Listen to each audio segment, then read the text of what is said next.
For the upcoming right-hander, brake 30 meters later and ease off the pressure.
Welcome along, everybody, to the fifth round of the SimRacing International GT3 Season 10 Championship, ahead of the second and final race of our Italian double header. We arrive here at the iconic Autodromo Internazionale Enzo Dino Ferrari circuit here in Imola for a 1 hour session around the 19 corners of this 4.3 kilometre circuit. An absolute treat of a race last time out in Mugello. That saw our elite class driver Sam Derbyshire become the season's first multi-race winner, seeing off pole sitter Andrew Dawson. At the sharp end of their championship, however, it remains advantage Dawson coming into this evening. However tight the margin, only 14 points the difference. Down there in the Premier class, following a poor qualifying and a session disconnection for championship leader Toby Hardiak, he failed to bring home any points at all in round 4, which allowed our eventual race winner Grant Miller to close that gap, bringing himself slightly closer into that championship fray. However, Hardiak still with a buffer worth 40 points coming into the fifth round of the season. Halfway through, we're raring to go, as always, up here in the commentary box. You join myself, Joseph Glass, alongside Mr. Dara Thacker, ready to guide you through all of tonight's action.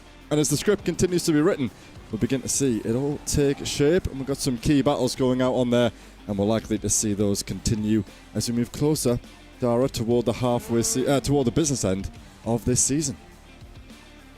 Yeah, and I still think at this point in the season we have a lot of points left to be won for drivers, so they're not necessarily set in the championship fights that they're in, but if they want to be moving themselves up the order, tonight really has to be the night. In Imola, it's not a track that's renowned for its overtaking around this relatively tight and twisty circuit. Turn 1 down at the Tamburello chicane, probably the best chance. However, it's a little bit tricky to get it right into there, and it is still a relatively medium speed corner in these cars. So yeah, not exactly an easy place to get moves done, so qualifying could be important, but we've said that at other tracks this season like Zandvoort, and yet it's been quite the other story, isn't it?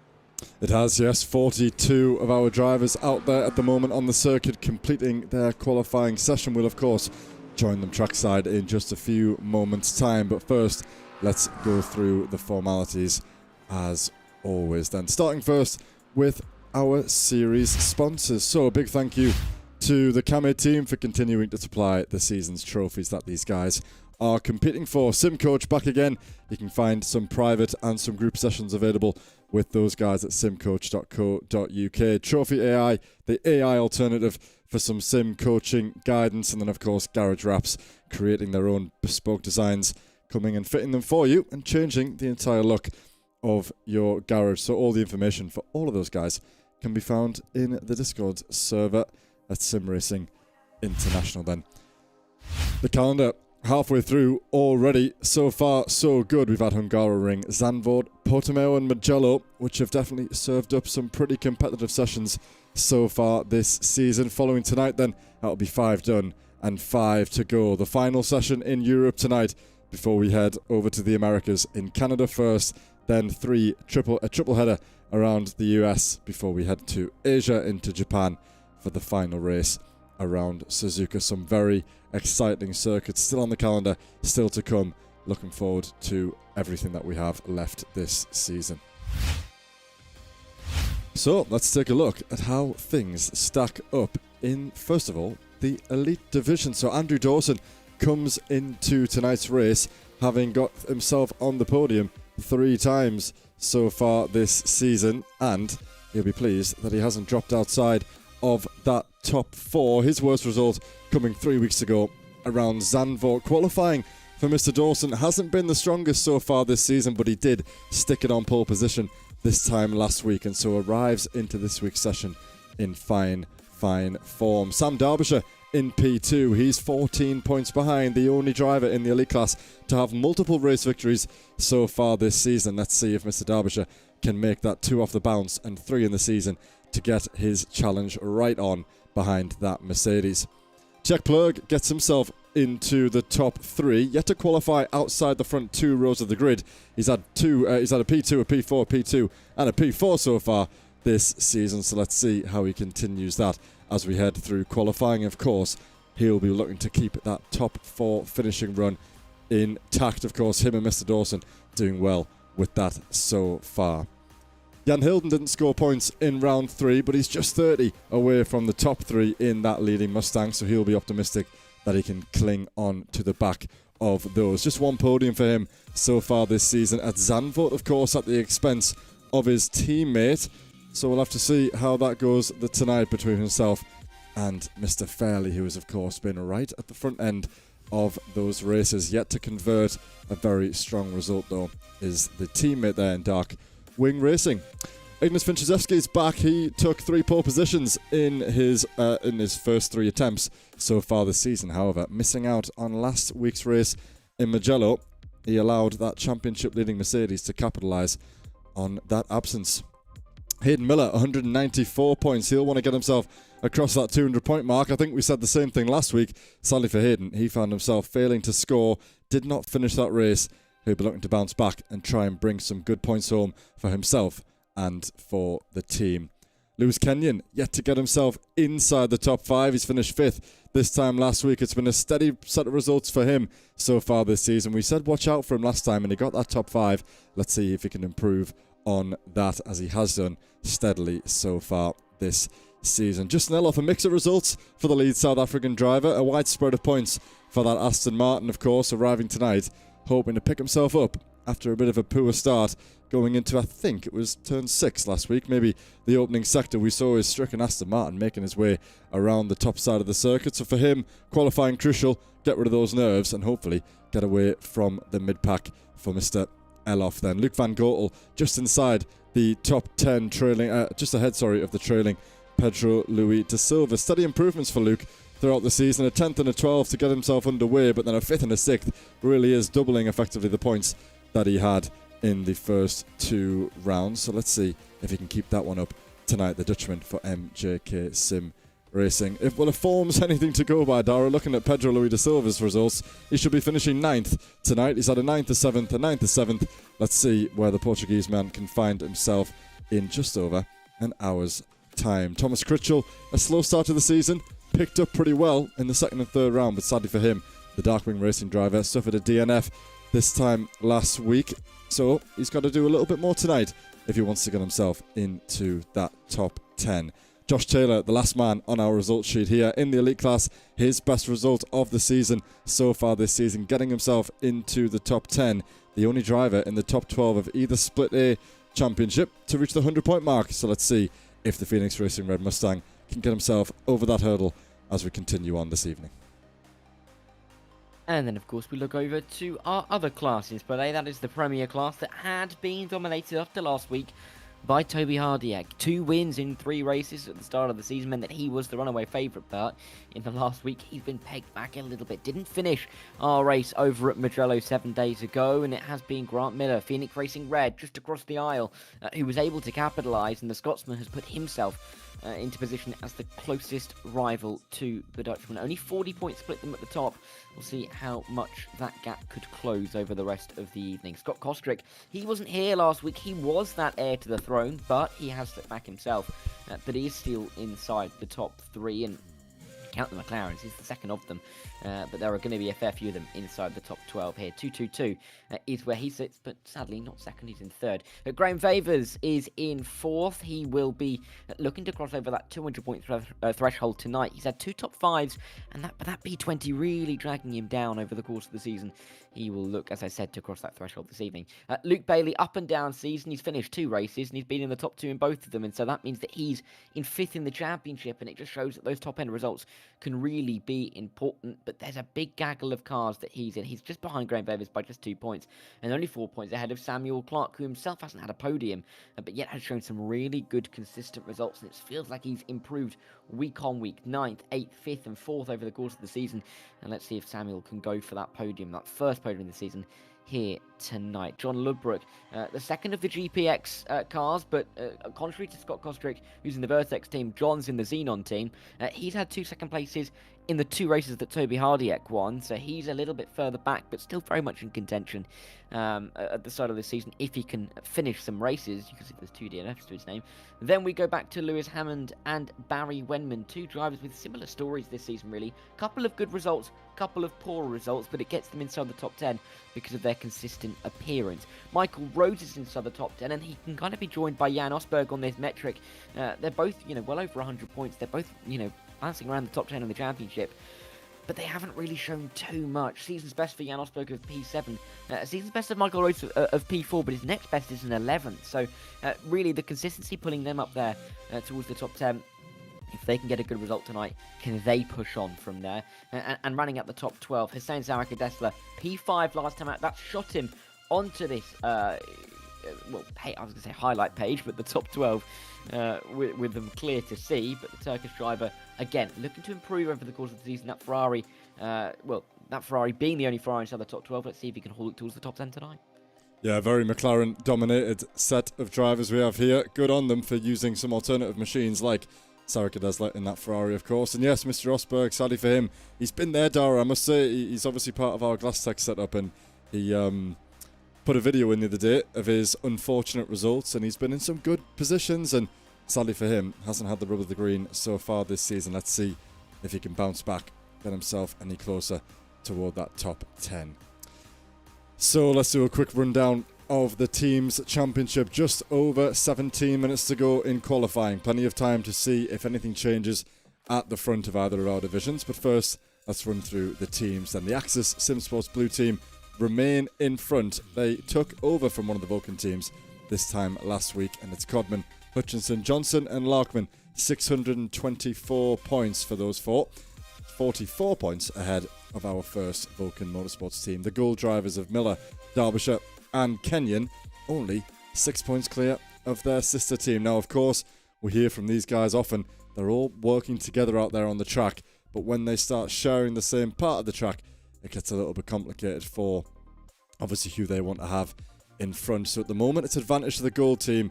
Let's see if that kicks off at any point in the rest of this season. DC Motorsports, they've been up there for the most part of this season as well, an entirely B-split team, so we don't see much of those 4 Mercedes, but it must be going so far so good for them down there in B-split with Mr. Paul Walsh, of course, live with us as well, if anyone wants to check that one out. Phoenix Racing Red inside the top 5, still chasing down. Very tight gaps, really, all the way in the top 6. The swing within a week or two could really push a lot of teams out from the far reaches right into the fray at the top of the order. So it's Phoenix Racing Red, Taylor, Rice, Miller and Matthew first. Then it's the three-man of Vivas, Hardiak and Cotton, of course. Hardiak will be wanting to score plenty of points to see if he can get his Phoenix Racing Blue team a little bit higher up the order. The Moonshiners Racing Club of Liam Fraser, James Fraser, Dean Shewsby and Rob Gregg, of course, most of them resident to Split B, just outside the 500-point mark. Let's see where they end up this time next week. A rise up the order for the Vulcan Fasteners by Glasstech Racing Team after what was our best team result of the season last week. I think we went from 16th all the way up to 8th, so a massive result by Luke Bailey finishing second and Nick Stubb finishing first in class to bring home near maximum points for the team. That's really bolstered their efforts in their pursuit of the top 5. Just 2 points off the back of them is the Sim Coach team. A lot of the points been brought home by Mr. Dawson, of course. We haven't seen Josh Benson in a while. Jamie Foster, I think, is with us tonight. Let's see where they end up at the end of this session this evening. 3-man team for the MJK Sim Racing team of Luke Van Gortel, Victor Van Zeist and Denny Plurger, of course. Denny Plurger quite active in Split B. I'm not too sure about Victor Van Zeist, but Luke Van Gortel has been very competitive indeed so far this season. Points good enough to see them inside the top 10. Rolling through to the next set of drivers then, the next set of teams. It's the GPX Sim Sports Vertex team just inside the 400-point mark. They're leading the DXC Kmart team by only 4 points. The second of our GPX Sim Sports Xeon teams is Robin Noel Brown, John Ludbrook, and of course that Ferrari there, Hussein Sarika does that. Again, just 6 points off the back. Anything will happen, everything will happen, should we say, with these teams, given how few points separate each of them. The first RSTL teams are in P14 ahead of the Dark Wing Racing team of Antonis, Critchell, Rhodes and Hammond. It's LS Racing next to follow up the Iris Racing team of Josberg and Naj. Then it's Simcast, the second of our Dark Wing Racing teams and the second of the STL teams, finishing off the top 20 on 248 points. So then, trackside, we arrive for the first time this week, should I say. 13 minutes left to go out there on the clock, and as always, let's see if we can find someone competitive to ride on board with. Dara, we'll pick this man. Hopefully it works this time. Mr. Andrew Fairley crosses the line, makes his way down toward turn 1 and turn 2 to start on what will be his 23rd lap of the session. Yeah, it's been a long session for these guys so far, but in towards Tamburello you come. It's a difficult corner to get right at the start of a lap. It is a little bit narrow, tightens up in the middle, and if you're trying to go side by side through there, it can be very easy to get wrong. Flick it through turn 3, and then get it towards this Villeneuve chicane, second of the chicanes on this circuit. Again, high speed, and you probably won't see too many moves through here. It's just a case of can you spit the car out well on the exit up towards Tosa. And the camber here doesn't help you out too much, of course. The uphill nature as you work your way through the left-hander means it can be a little bit more difficult to get the throttle onto the car. But then you're continuing to rise all the way to the top of the hill at Pirotella, and you've got to pick your apex, and it's difficult to do so because the corner's blind for most of that straight into the last couple of seconds. Run it back down the hill and get yourself in towards Aqua Minerale, double right-hander, where you want to be nailing the second apex more than the first. As you can see, getting out of there is so crucial, and you can't extend too far wide on the exit as the track flows back to the left. Right at the top of the hill once again to Variante Alta, the two flicks really of the rear end through the right, through the left, make sure the rear end sticks, and then run it down towards the final couple of corners. Track is narrow here. We could see a couple of drivers go for moves as you make your way under this very low bridge towards the final couple of corners on the racetrack. And as the back gardens look onto Razza number 1, make sure you slide the car through nicely. Again, don't go too far wide, but give yourself as much cornering angle possible for that final corner because it's the most important acceleration zone on the circuit.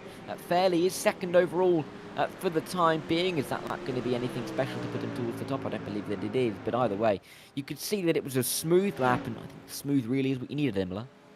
It absolutely is. Then a circuit that almost commands that respect, doesn't it? People arrive here and know exactly what they've got in front of them. A good lap there by Mr. Fairley, or at least a good lap. What was set earlier, just 2/10 away from Mr. Sam Derbyshire. So far, so good. Mr. Fairley in qualifying, of course. Missed the opening round, but since then hasn't qualified outside the top 6, and he's had a front row start and a second row start in amongst it all so far in those 3 rounds race. So going well for him at the moment. Mr. Vinchezevskis is heading on his lap as well in that Lamborghini, of course. So far, when Vinchezevskis has arrived here for qualifying, he's put his car on pole position, of course. Andrew Dawson took that crown last week in his absence, but he will be sure going for that one again, Dara. But being nearly 3/10 away, as we've seen, the common theme of this season so far is that times tend to be set somewhere in the earlier stages of the session, and we see very little movement toward the end of it. So Vinchezevskis has got his work cut out for him if he wants to keep up that record and make it 4 poles in 4 appearances, as the Lithuanian makes his way out of Tosa now into the second sector. Doesn't look like he's got too much traffic ahead of him. I think that might be the sim coach driver of Andrew Dawson in behind him. Yes, it is, trailing him now as he head down in toward the Aqua Minerale section. So far so good. Luke Bailey setting a purple middle sector there in the 3rd of 5 in the Premier class, which sees him get himself onto the 2nd row of the grid. But it'll be interesting to see how Vinchezevskis fares starting a little bit further down the order, because so far he's led a whole field when the lights go green at every opportunity so far this season. He has. It's been a really good qualifying season for him so far. I think that's really been his highlights. It's just not really stuck with him throughout the races, which has been the difficulty that he's faced. We'll see if he can get back towards the top of the time sheets again here. But I think if he wants to, if he's going to lose to anybody, it wants to be a teammate, isn't he? And Sam Derbyshire putting himself there is going to be somewhat comforting, but he'll want pole, won't he, as he comes towards the line. This isn't a fast, like you can see by the lap time, or maybe that's just deceiving us, that he won't be improving. The yellow sectors give it away as well. But still, I think a few drivers will be looking to improve. Hardiak and Miller in that Premier class, that could be an interesting battle to see, because of course they've won the last 2 races between them. And Luke Bailey not a million miles away either. So tight battles. You'd expect relatively close gaps at Imola. This isn't the longest track, but it is technical. So you could see a little bit of time built up from that.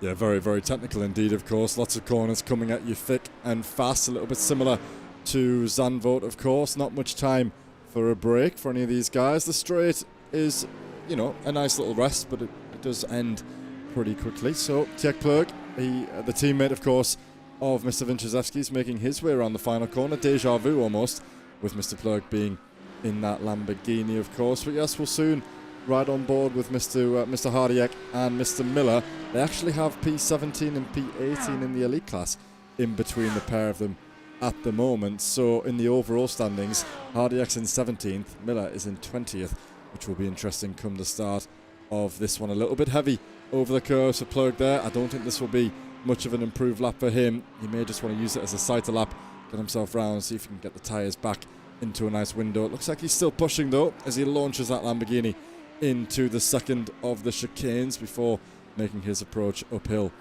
into Tosa. Crossing the line, here comes Grant Miller in his McLaren. Doesn't improve on that lap, of course, just over half a tenth away from pole, but I don't think Grant will be pushing too much to take that place. First, he's got to try and outdo Andre Viella and Josh Taylor to try and make sure that he starts bumper to bumper with his rival going at the start of the race.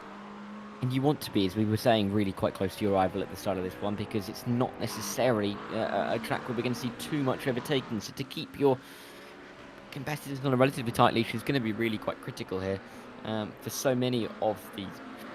For so many of these guys. But we really are counting down, aren't we? There's only time for a handful of laps left in this session. But with it being so long, we've talked about it all season long, haven't we? But it's so pertinent every single week about how drivers run different plans about how they go about their session. Matt Hoyland's leaving it late to try and put some good laps in because he's just popped himself up into the top 8. But some drivers will be done with their session. Some will not be running any fast laps anymore. Some will be running higher fuel load. It's different from driver to driver, and it means that you can never really feel safe in the position that you're in, can you? No, you really can't. We have seen a few late switches of the order, still yet to get a last gasp finish for anyone at the top of the standings there. It is an improvement by Andrew Fairley as he crosses the line in his Mustang. That brings the margin down to within 0.2 of a second, but still a big ask if he's going to find a whole tenth and a half within the next couple of laps. Then Hayden Miller looks like he was about to cross the line and then may have reset to the pit lane. A bit of an issue in the background there for what looked to be maybe Luke van Goortel in his Porsche in behind, not entirely sure there. Good results so far for Pedro Luis da Silva. Gets himself up into the top 10. His best result so far in qualifying has been a P8. That was last time out. So a few improvements wouldn't be minded, I don't think, by Mr. da Silva if he can find a little bit of extra lap time. Here's one to watch, Lewis Kenyon.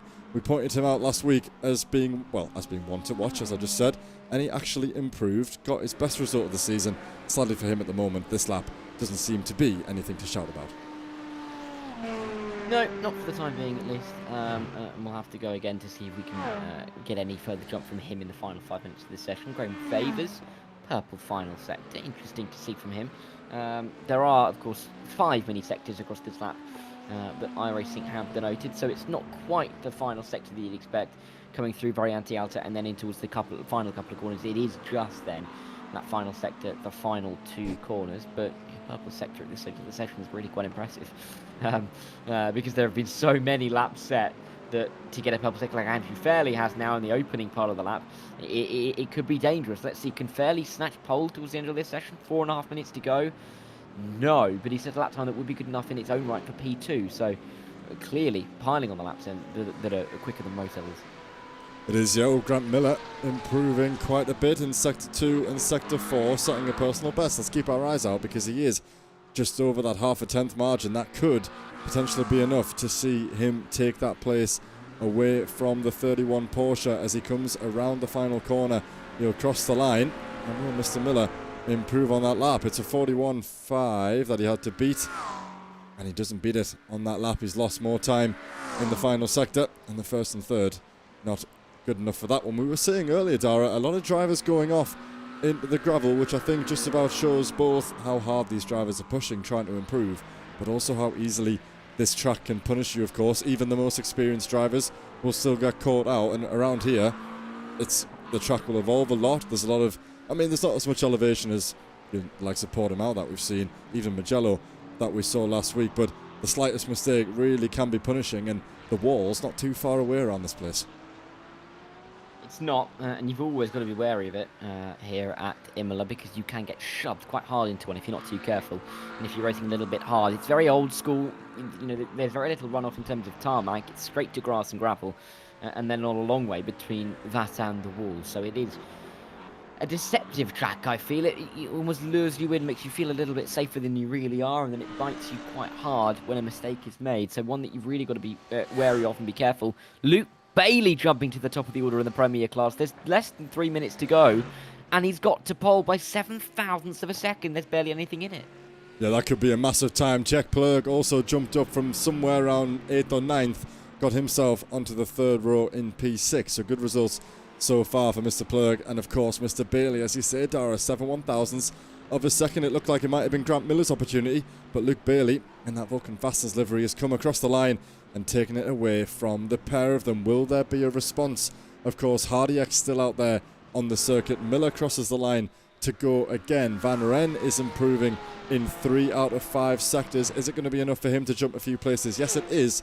He pips Mr. Sarah Cadesla and Graham Vivers in their Ferraris and BMWs to put that Porsche inside the top 8. So far, so good for him. There's been a change of position there as Andrew Dawson in his Simcoach Mercedes overtakes his teammate. Back with us, Josh Benson, of course, both in Simcoach. He is about to cross the line. Doesn't look like he will improve on that lap. No, he won't. But a late shuffle around at the top end of both championship orders there. And let's see if Mr. Hardiak has a response here. He's making his way through Acqua Minerale now. Only a few corners to go, and he might only get one more chance at it. Yep, and that's the kind of point in the session that we are at now, with time really ticking away from us. If you're starting a lap now, it will be your final one in the session, but of course, when the timer hits 0, you will be able to complete the lap that you are on. Is there anybody that's going to jump up the order? You wouldn't think that there's many elite drivers that would fit that category, but Plug, champion in season number 8, has jumped up to P4. Great improvement right at the end of the session, and will be good enough for row number 2 alongside teammate Ignacy Zaszewski. So really important lap for Plug. Is there any improvement from Toby Hardiak coming around the final corner? It doesn't look like it at the bottom of our screen, but it's difficult to judge, isn't it? Because all of the sector times, the yellow bit is apparently it's at a 3:44. It won't be that slow. Let's see. He needs 0.008 of a second. He's not going to get them, but he's got one more chance at it. Yeah, crosses the line. That 31 Porsche will go again. Dawson and Benson just sharing it, well, sharing just about the same part of the circuit. I'm sure we'll see that second car coming around the corner. Maybe not. A little bit further back is the second of the two SimCoach cars. Dawson comes into the pit lane. Benson goes off the circuit and comes into the pit lane as well. Danny Weir has just crossed the line to set off on his 32nd lap of the session. Danny having driven nearly more laps than anybody. Quick scan up and down the timing tower tells me that Mr.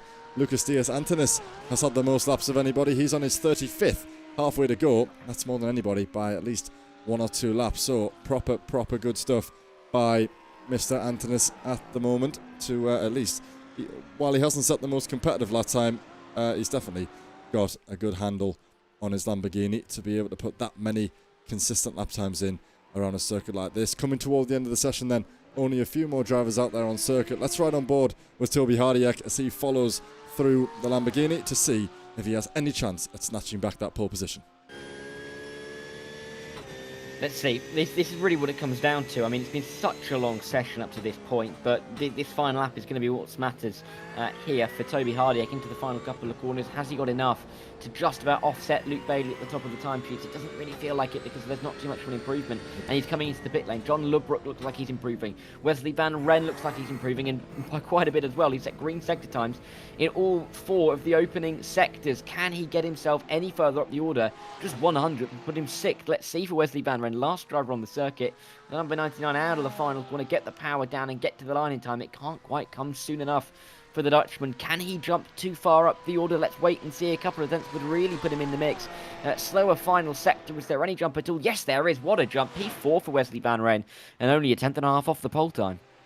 Yeah, very good effort there by the Dutchman as he crosses the line in his Porsche. 2 of them inside the top 4 inside the Premier class, and that will conclude the qualifying session then. So we'll soon run through the order, of course. Once we get underway with the grid first, there will be a little chance for the drivers to get some fuel on board, get some fresh tyres on the cars, and see how things change up then, Dara. So pretty good. Finally, we've had a session where I feel like we've had quite a bit of mix-up there at the end, which is exactly what we like to see. Some guys in all but 2 familiar positions, others, for example, Van Ren, I wouldn't be surprised if that was his best qualifying session of the season. He will probably, in fact, I'm sure, he'll be over the moon with that. Yep, I think there's going to be a few drivers that are going to be in a really good spot coming into this race. There's a lot of drivers that I think could put their name up in the mix early on, particularly if we see a bit of an incident, which is you're never far away from it, particularly on lap 1 here at Imola. And with an hour on the clock, there's so much that could happen. And again, that early jostling for position, the first 5-10 minutes is going to be really key.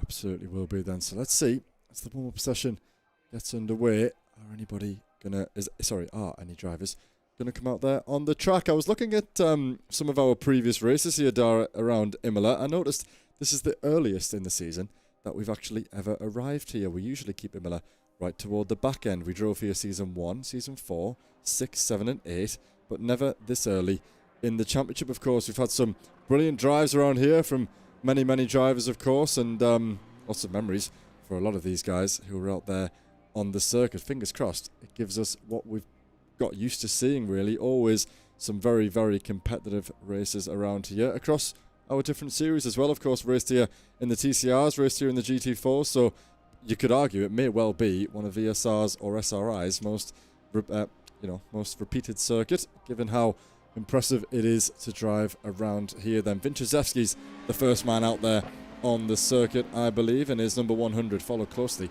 by that Corvette in behind. They're off to do some of their side laps. Let's see if any of them put any lap times on the board before we get underway. That might give us a small idea about how we might see the start of this race playing out. Yeah, and I think we always want to know, don't we, how these races are going to play, right? I mean, we always want to know where the big winners and losers are going to be off the start, particularly. But I think we're going to see whoa, hell, goodness, me. That's not what you meant to do. Freaked out Vinciszewski's there. There is a lot, I think, to be said about drivers coming into a race, thinking about how they're going to approach. turn 1, lap 1, even the opening 15-20 minutes. You can have a really good idea in practice coming into a race like this of how it's going to go, where you're going to place the car, how you're going to try and approach attacking turn 1, turn 4, particularly here at Tamburello and Villeneuve, and maybe make a couple of spots up, or just be cautious. The issue therein is that the second you get through qualifying, the emotions change, whether you're in a positive mood or a negative mood, or you're kind of happy with where you are, but you're not necessarily ecstatic about it. Those plans just kind of go out of the window, and you change how you're going to act in the moment, in this warm-up session. So this is a good chance for drivers to try and redial in, work out what their strategy is going to be off of the start, because it is so crucial. We see time and time again at the starts of these races where we have 10-15 minutes of really frantic racing action, and then it settles down before the pit stop phase, and I'd be surprised if this is any different, right? No, I think you'll be absolutely right. We've seen, of course, how the fuel strategies as well have played out between some of these drivers, of course, and with Vinciszewski's not starting on pole and not leading for the first portion of the race, it might be an opportunity for him to try something new as well, because when you end up qualifying in the same position, you often have no choice but to try a similar strategy. So a few differences in the order coming into this one for sure, of course. We'll run through that confirmed qualifying order in just a few moments' time, but it's good to see, honestly, Dara, best part of, maybe not quite half, but I'd say out of the 42 drivers that we have with us tonight, I'd say a good 15 of them are getting themselves out there on the track, which is becoming much more of a theme of this championship, as we said before. Not often a chance that drivers will take, but with this new format, he's definitely pushing the limits there. Maybe he meant it, because he held that together very nicely, did Andre Muntian, as he came through that right-hand downhill section. Testing the limits, and limit found. You'll definitely have to pull back on that one when we head through there for the first time. And the higher fuel loads that you'll get after coming in from a qualifying session into the race really can be significant at the track like this. There was another spin behind Andre Muntian there. I'm not too sure who that was, but there was another one going around. This is a circuit where you do get a lot of happy rear ends, right? The rear end likes to step around quite a bit, and that's partially to do with the camber and with the acceleration nature of the circuit. You're accelerating quite early in a lot of these corners before they straighten up, so it's easy to kick that rear end around, and we've seen it in races so far this season. You know, you can get trigger happy in the early stages because you're not used to those high fuel loads. We've actually been to that at the start. I think we will, of course. Such an inviting section, of course, to not send it. We don't want to see too many sends, but the chicanes are very, very enticing, of course. You can take a lot of the curb as well, which gives the drivers a little bit more room to play with as they're trying to manoeuvre the way around another couple of cars, which I'm sure we'll see at the start of the race. And then it's really only Tosa. We have 6 corners to go, which are moderately high speed. You can chuck the car through a lot of these initial chicanes, of course, and then we arrive at Tosa, where everyone will have to get on the stoppers. Someone will decide to send it up the inside, no doubt. Could see 3 wide going into that one. It will soon sort itself out on the exit, of course, because you'll have to be bold and brave if you fancy going even 2 wide, never mind 3 wide, through Pilatella and, of course, down into Acqua Minerale. Anyone who does that might need a change of underwear by the time they exit, going down toward the Alta. Yeah, indeed. It's never a confidence boost, is it, to have to change your underwear early on in the session? No. And yeah, I mean, you've got to get out of the sim rig first of all. But if you're towards the back of the pack here in the Premier class, and something does happen at the front of the Elite class, you know, God help you, it's going to be chaos down here. One of the best things about Imola, I think, on iRacing is the fact you can see it on your screens right now. We only have to do half a formation lap, Joe. It's great. It is great, but can I get through the grid in time? I'm sure we can. We'll give it our best shot.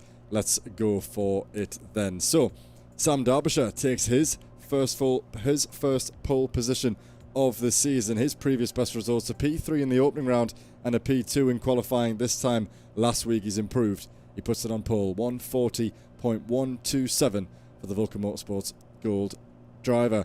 Andrew Fairley takes his joint best result in qualifying so far this season to put it alongside Sam on the front row of the grid. Vinciszewski's in his 4th attempt, sadly for him, cannot keep up his run of qualifying. The 100 Lithuanian driver just shy of 0.3 of a second. He'll have some different contending to do with cars in front of him, not just behind him. Jack Plug in his favoured P4 slot, of course. He started qualifying twice in P2, twice in P4, and now a third time on the second row of the grid. He's making that quite friendly on the second row of the grid, also within 0.3 of a second. Hayden Miller, best qualifying for him of the season, gets himself on to row 3 in P5 ahead of last week's pole sitter and, of course, championship leader Andrew Dawson. Josh Benson and Thomas Critchell will start ahead of Matt Hoyland, who qualifies in his best position of the season inside the top 10. Pedro Louis da Silva and Thomas Pugh will start ahead of Van Gortel, Kenyon, Antonis, Foster and Fretwell before Luke Bailey, the pole man in the Premier class, by 7/1000ths of a second took pole away from championship leader Toby Hardiak in what was a great attempt by him right at the end of the session. Josh Taylor and Andrew Viella will round out the top 20 before we go through. Grant Miller, second in the championship, got some work to do to try and keep up with the guys at the front of his order. Van Rijn, Kostrix, Phillips, Wenman, Bakker, Maymar, Hammond, Vivers and Sarah Cadesla, your top 30. And I think, Dara, we're going to have to cut away for that because we'll soon be underway. As Sam Derbyshire leads the field around the final corner, there's going to be some bunching up to do. We have a little bit of a run down toward the main gantry at the start line, but that gap away from the top 5 will soon close up. We'll be underway for the 5th round here at Imola in just a moment. Yeah, and can we see the Vulcan bunch at the front of the field, 4 of the top 5, try and use themselves, work well as a team, really, because they're in a fantastic position to do so. Such a long run to the starting lights, and they are on, which means we're racing here in Imola, 1 hour on the clock, and it's a good start, it seems, from Sam Derbyshire, who will claim that inside line. In behind, Vulcan cars just trying to find a way through as we see them go 2 by 2 into the opening corner. Derbyshire hasn't got it done through the opening turn. Oh no, fairly good across the front end. He's already spun out, he's already in the gravel, and he's going to be right on the back of the field, so it's going to be Vulcan 1, 2, 3, 4 here. That'll be talked about after the race, but everybody else really has got through pretty cleanly, and there's lots of gravel on the circuit, but no one really disrupting the gravel this time by. Fantastic start from Sam Derbyshire in the end, covered off the lead. There's only 3 Vulcans at the front, someone else has dropped back, but generally a calm start apart from fairly spinning across the nose. It was 2 by 2 by 2. They went there into Tosa, that mid-pack around P10, but at the moment, look at that, it's Vulcan in the top 4, followed by the 2 SimCoach drivers who were doing very well at the start of this race. Everybody up 1 place. Jack Plug has remained where he is. The top 10 have all gained a position, of course, due to that falling Fairley who's dropped it at the start of the session there. So that allows Sam Derbyshire to maintain his position at the front of the field, followed by Vinchuzevskis, who's got himself up 1 place as well, back in slightly more familiar territory. I don't know if it was just me, Dara, but seeing 5 or 4 of those Vulcan liveries in the mirrors was probably enough to put anybody off, and sadly for Andrew Fairley, that's exactly what's happened. He is all the way down in P40 overall. Disaster for the 146 at the start of this race, but so far so good for everybody else. Luke Bailey has got himself up 2 positions to help himself get away and put a car in between himself and Hardiak. It's Bailey leads Fretwell in the elite class, and then Toby Hardiak. The battles in the midfield still continue, of course. We've got Danny Phillips, Lewis Hammond going 3 wide out on the exit of the final corner there. Advantage goes to the Ferrari, but it's not over yet. They'll be chasing each other down in toward turn 2. Yeah, here we go then. It's been a good start for Luke Bailey at the front of the field in this class. Goodness me, they are just fanning out, and they 2 by 2 now. Noah's Ark formation as they run their way into the corner. Grant Miller trying to get involved on Jordan Maymar around the outside. He goes. Maymar's not going to have much of a defence there, or is he? Difficult to see in the background, but I think Maymar may have just hung on. Yes, he does in that BMW number 30 car. But Grant Miller needs to get up the road a little bit. He's lost out to Toby Hardiak in the early stages, and now he has a lot of work to do try and get himself back towards the championship leader. John Lubbock, of course, has either finished second or not finished at all. He's currently in P10, looking to move forward. Let's see if he can move up the order as well. But again, to move through with Grant Miller could be really helpful. It's unlikely that they're going to start working together any time soon. At the front of the elite class, it is a nice start for that Vulcan team. That 1, 2, 3, 4 at the front is going to be a very, very nice buffer to have. It is. Vinchuzevskis was gaining on him there. Must have got a good exit out of Aqua Minerale, but I don't think they'll be putting each other under too much pressure. This is exactly where they want to be, and ironically it's gold that leads red, leading gold and leading red, so it's about as equal as it can be for those 4 Vulcan drivers, of course. Dawson still leading Benson in SimCoach. However, that Lamborghini of Czech Plug will be under all sorts of pressure. Looks like Dawson has got the pace in the early stage of this race. Has he been able to get the tyres up to temperature a little bit quicker? We'll have to see, but it looks like that Mercedes is looking pretty feisty at the moment, gaining and gaining on that trailing Vulcan Lamborghini. Takes to the inside to defend going into the first chicane, but Dawson says, I'm going to have that position anyway. Defend all you like, I'm going to chuck it up the inside. He's got his Mercedes through, and now we can set off to Hayden Miller. 1 down, 3 to go for Dawson.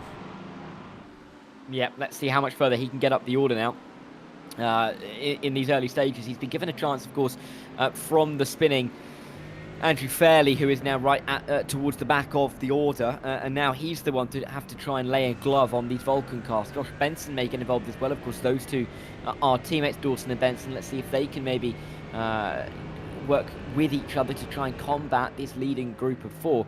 But they're also dragging along Thomas Critchell and Matt Hoyland. There's 3 seconds between the top 8 right now, which is so close after what is now over 2.5 laps. So very tight at the front of the field, and clearly Derbyshire's having a little bit of difficulty getting away at the front.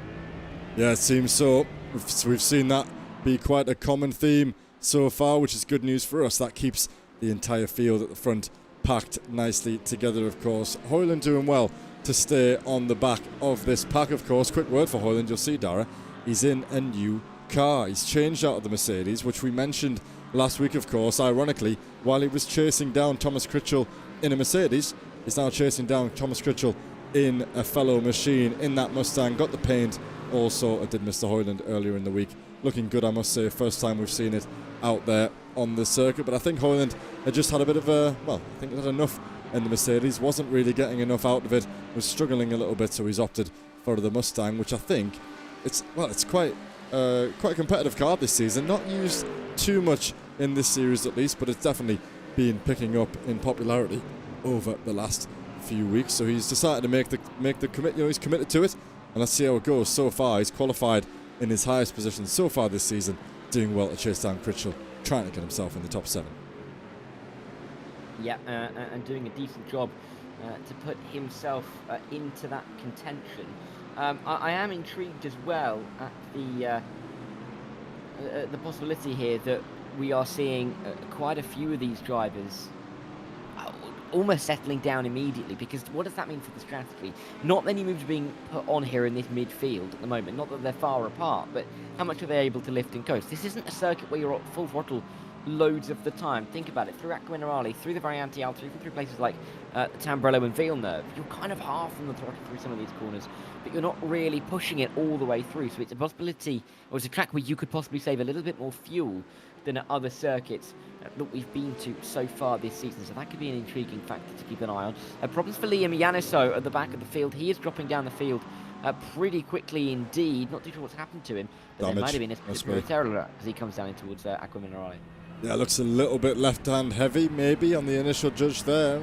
Maybe not, actually, because he's putting pressure on Adam Waters. I think that is ahead of him. Yes, it is, and that Aston Martin decides not to lunge up the inside. Looks for the better exit. Both of them struggling a little bit on the second part of that corner over the curb, but it looks like the McLaren might have the better of the Aston Martin. So damage, maybe not.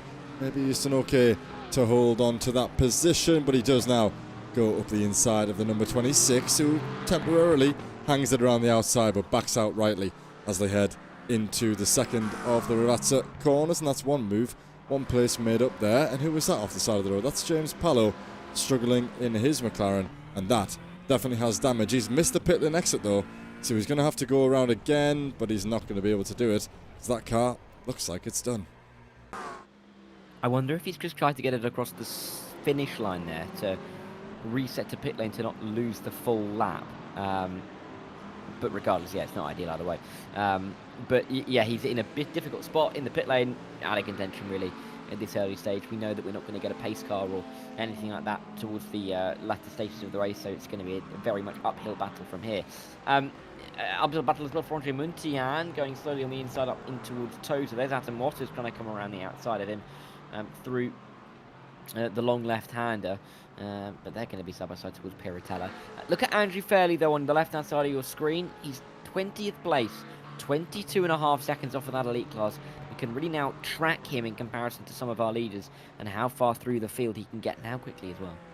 Absolutely. Last lap time then for Mr. Fairley was 6/10 quicker than Ludbrook, ahead of him, probably half a second quicker than the drivers just above him. So he does have quite a good advantage over a lot of those drivers in the Premier class. So yes, we'll keep our eyes on how that gap stacks up. Hayden Miller crosses the line in third. He sets the fastest time in class so far, 41.236, as Luke Van Gortel looks to get on the back of the McLaren of Pedro Louis da Silva inside the top 10, of course. Thinks better of it and stays where he is for now, but still lots to see.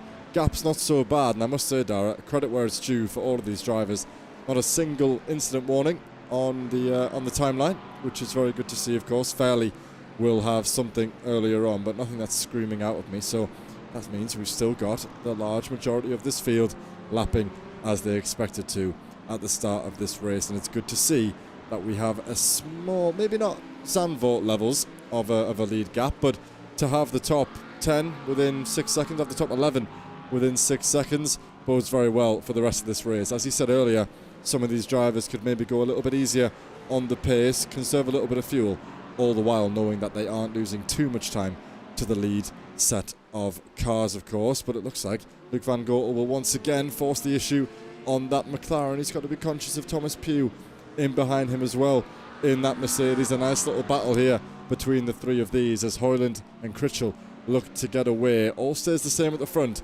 Derbyshire leading Vinciszewski's Miller and Dawson, of course, getting up past Plurg, but Dawson hasn't quite got past any of the other Vulcan drivers. 10 minutes gone, 49 left, well, 50 left to go. Yeah, so still early stages here, still very much in the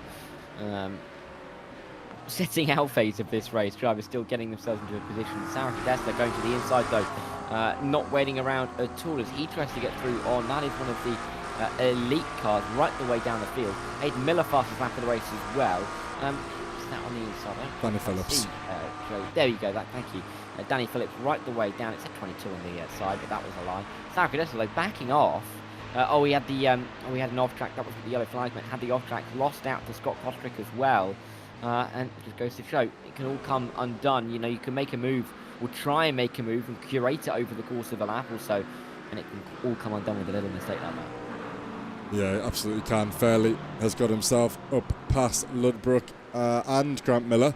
Next target is Jordan Maymar. Pace looking good so far for the Darkwing Racing Purple driver on that last lap. Wow, he was 1.4 seconds quicker than Jordan Maymar, so massive pace advantage over the set of cars ahead.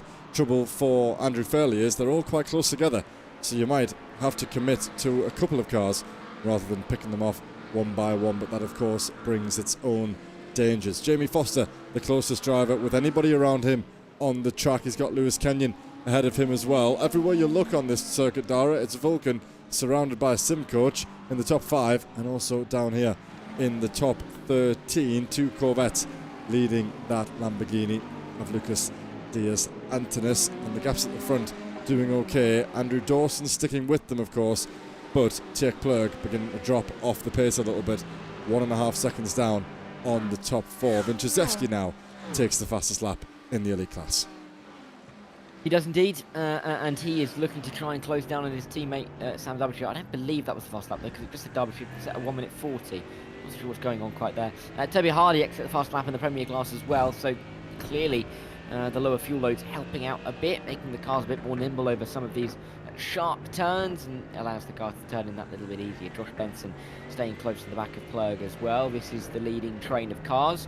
And yeah, it really is a train. Less than 7 seconds covering the top 11 is ridiculous, realistically, particularly in GT cars, because they're a little bit slower off the corners, which just naturally creates a little bit more gap. So fantastic to see these guys running so close together.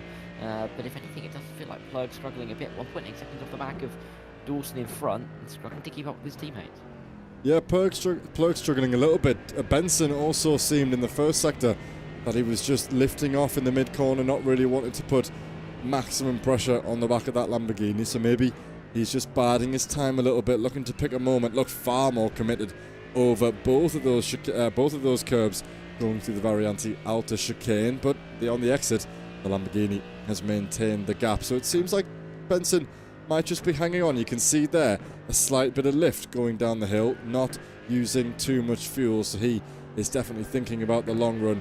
Doesn't fancy getting past the Lamborghini, potentially getting a little bit of a tow as well, and he might fear that if he gets past him, he'll be a bit of a sitting duck and have to battle more than what he needs to, because he probably won't catch up to Dawson ahead. Smart driving at the moment, I feel, by Benson in this early phase, of course. Has to do what he can do to bring home a good result. It hasn't been the best start to the season for him, of course. Not anywhere to be seen inside the top 12 in his class. And since the opening round of the race, Dara, he hasn't qualified inside the top 10 since. So at the moment, P6 for Benson is exactly where he wants to be. Doesn't want to do too much, but I think he's playing it very sensibly at the moment.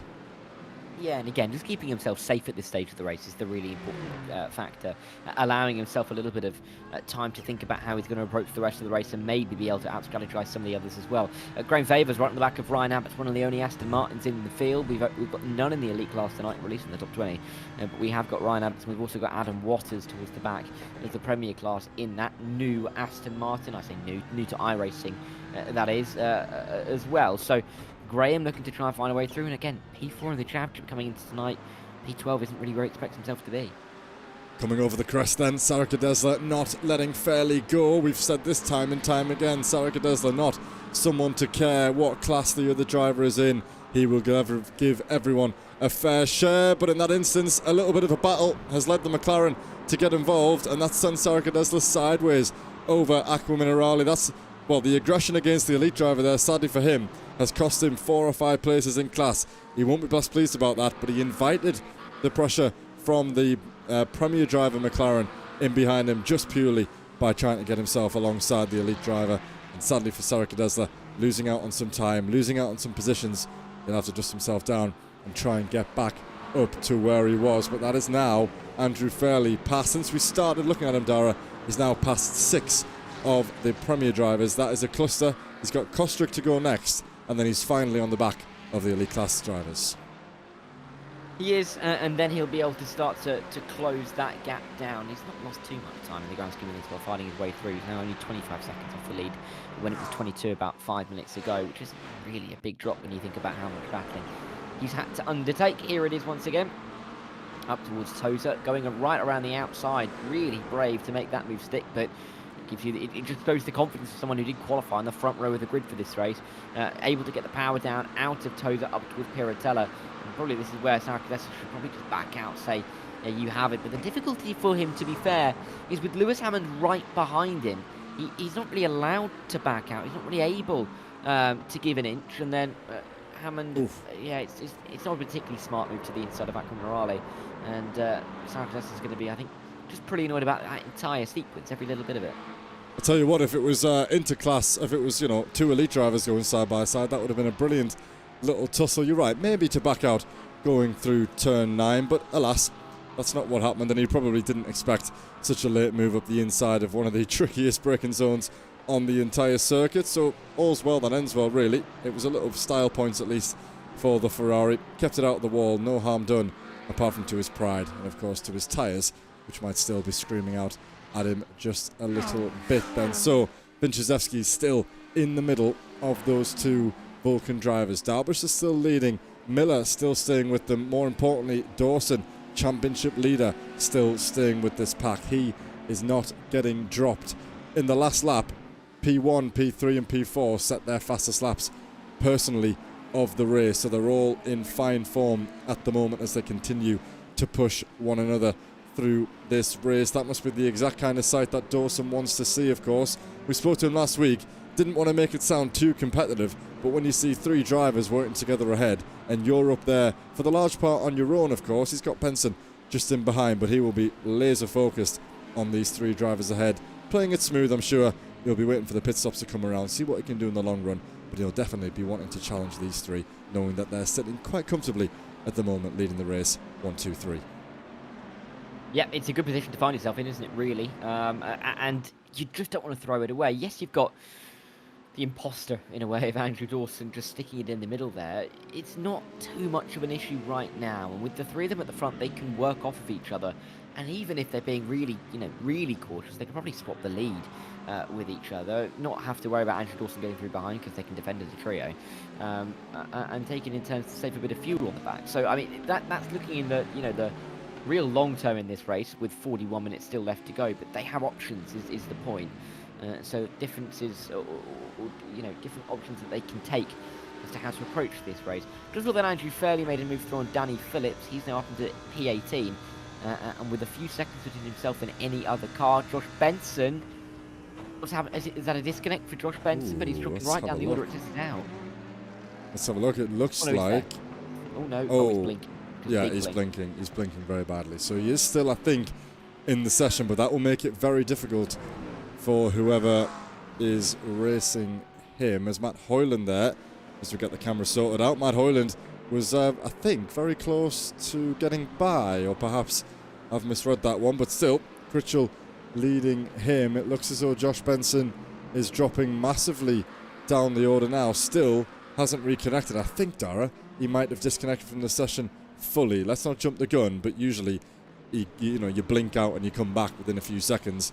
But Benson has been gone for a long, long time. So the support and the backup that we talked about from Mr. Andrew Dawson is now no longer, and he's up there on his own. He's got 3 Vulcans ahead, 1 Vulcan behind. Sadly for him, Critchell and Hoyland seem to have dropped off the back of this just a little bit, just a couple of seconds, but that has left him, all alone in the top 5. This is a nice little battle. Pressure for Luke Bailey here. Let's ride on board. The Premier Class leader, 2 seconds clear of Toby Hardiak. However, he has these 3 Elite Class drivers battling for points inside the top 14. Fretwell, Taylor and Viella, a very good place that Andre Viella finds himself in. Could be, at the moment, his best position of the season. So Luke has to be careful. He can't afford to just let these guys pass because Hardiak will be right there with him, but he also can't afford contact with any of them. So let's see how he handles the situation over the next couple of laps as things progress.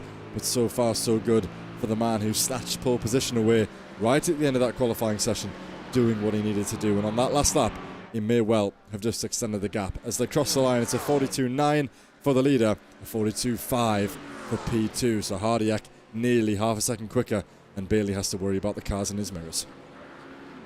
He does indeed, and it's going to be an interesting problem to have, isn't it, really, to have a couple of elite drivers behind you, because it's not exactly the worst thing in the world to have that group of guys right behind you, because it's almost a buffer, but they're not really racing with you, and they're not necessarily going to race you in the same way that they'd race another elite driver. You're a Premier driver, but it's almost like a throwaway comment, right?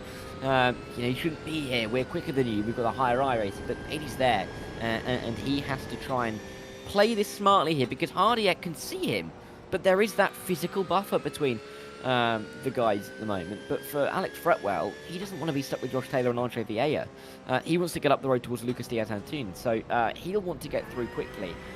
So even though there's no points to be gained or lost for either of those positions, I think there is going to be a conversation that to be had in both of their minds about how they play it, because they both want to lead the train, but how smart is it to fight it too hard? Oh no!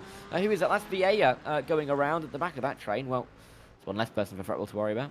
It is, and that makes it now just 2 cars trailing the Premier Class leader. I was going to say, Luke probably won't be feeling the pressure too bad. He's had a very good start to the season, albeit won in the opening round, a DNF in round 2, did not attend round 3, and then he got himself back on the podium last week, and currently doing exactly what he needs to do. Sarika Desler there, I'm seeing, has a black flag, which will be a drive-through, I imagine.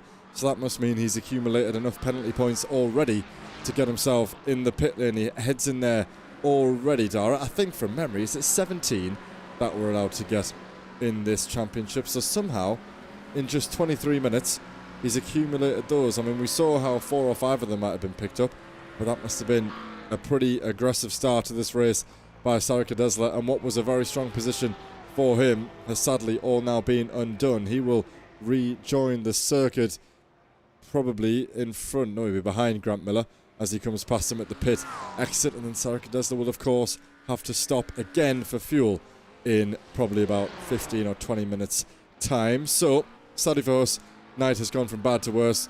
We just have to bring it home and try and score some points wherever he can finish up. It's getting a little bit closer at the front between Miller and Vinciszewski's. Dawson sitting there carefully. These two have to be careful.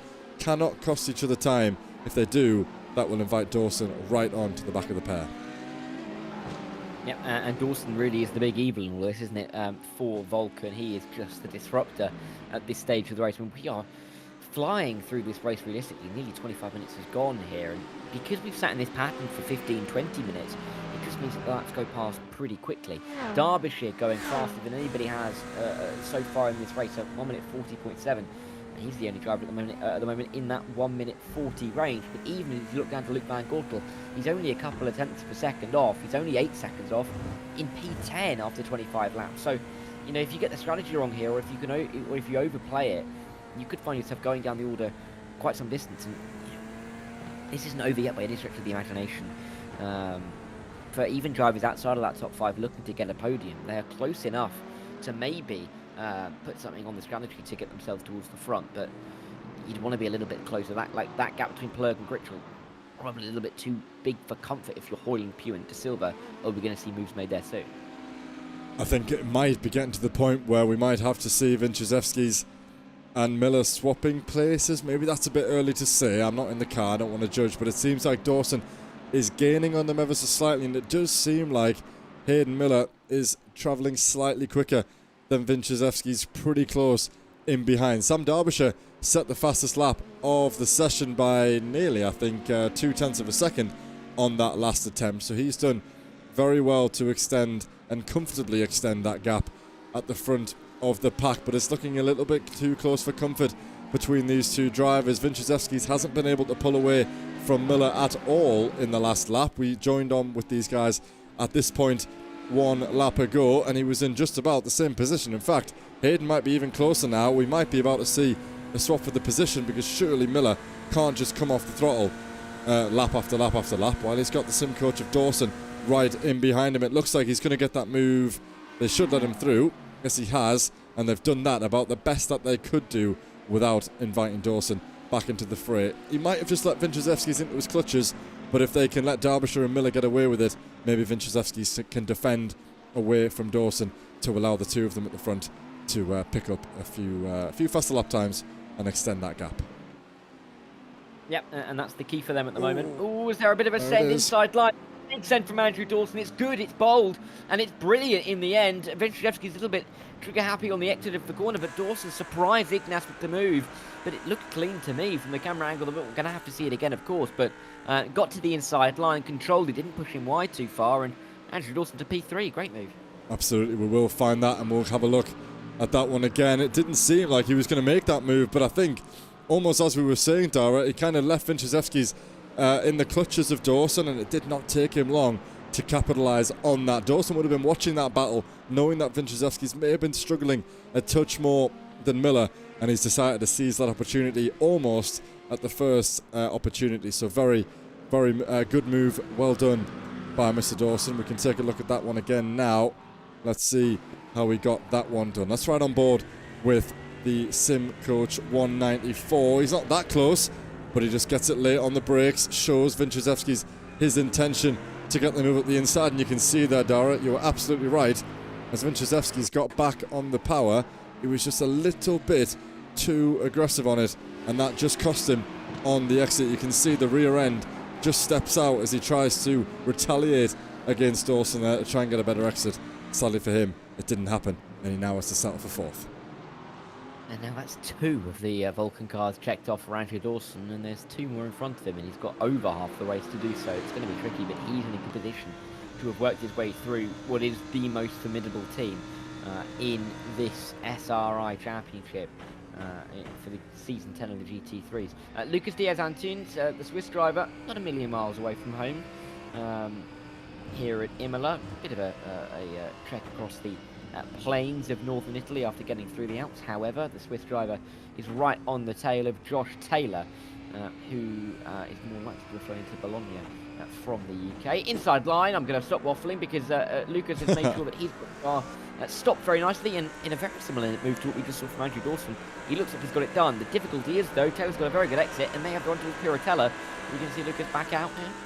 Well, he will have the inside line. I'd be surprised if he backs out of that one, and still around the outside goes that Mustang, and it looks like a bit of a wobble in the mid-corner there as the Lamborghini comes drastically back over to the right-hand side. Great defence in what was there by Josh Taylor, but he's messed it up a little bit on the exit of Minerale. That's going to allow the Lamborghini right back into his gearbox there. Defensive position it is for the Mustang. In the end, he can stay on the racing line to go into the Variante outer chicane. Great jostle between the two of those in the battle for P14. That'll be good news to Alex Fretwell up the road in that McLaren. He's bought himself a little bit more of a buffer in behind for these two as they squabbled over that position.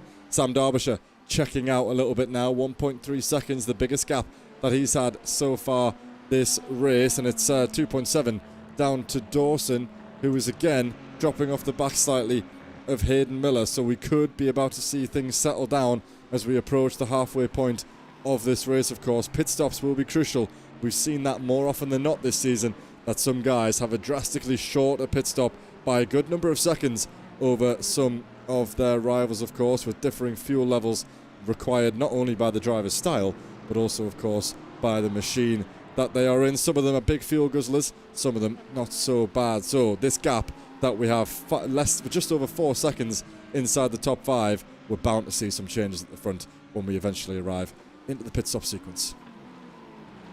Yep, and you wouldn't think that's a million miles away. Yes, of course, we often see drivers go more than halfway, but look at the time on the top left. We are at halfway, give or take a few seconds. So pit stops are going to have to be in the minds of the drivers relatively soon here. When do they come in is going to be really important. How they're able to, or how short they're able to make that pit stop, because that really is a key part of the races. And of course, it's difficult to practice because a lot of drivers will obviously practice their qualifying pace, their race pace, but shortening off the qualifying, the pit stop time, whether that be in pit lane, whether that be in the stop, is such a crucial moment of the race. And when you've got 10 drivers at the front of the race, split by just 10 seconds, it only takes a small mistake, going too deep in the box, having to pit a couple of laps early for extra fuel, to lose 3-4 spots and really change your points outcome for the race. No, it really is. It's a massively important part of these races, of course, and of any race. It's important that you practice your pit entry. Make sure that you maximise the time that it takes you to get onto the pit speed limit. Of course, don't overshoot your box, as he said. Try and optimise that part. And of course, it's also important to practice how it feels on a new fuel level. Of course, many of these drivers won't be too worried about their tyres, because they probably won't change them.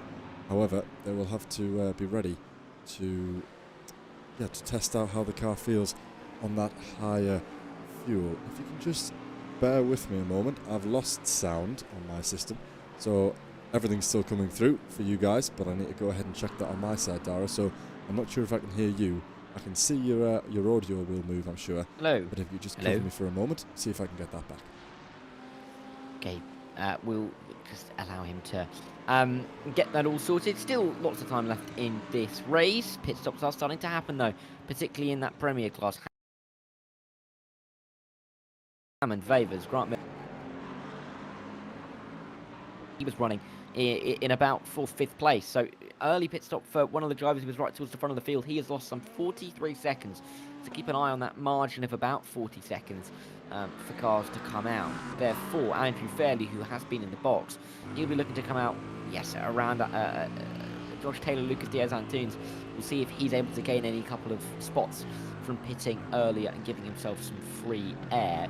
But it also means that for Sam Derbyshire, Hayden Miller, Andrew Dawson, they have to be thinking about if they come out near Danny Phillips, if he doesn't come in too soon. Luke Bailey, leader in the Premier class, will come into the box, and from the lead of the race as well, and by that I mean in the Premier class, Josh Taylor has come in right behind him in that Mustang, and Andre Vieira as well. So clearly lots of movement in the pit lane. Hardiek, Wesley Van Rennen as well.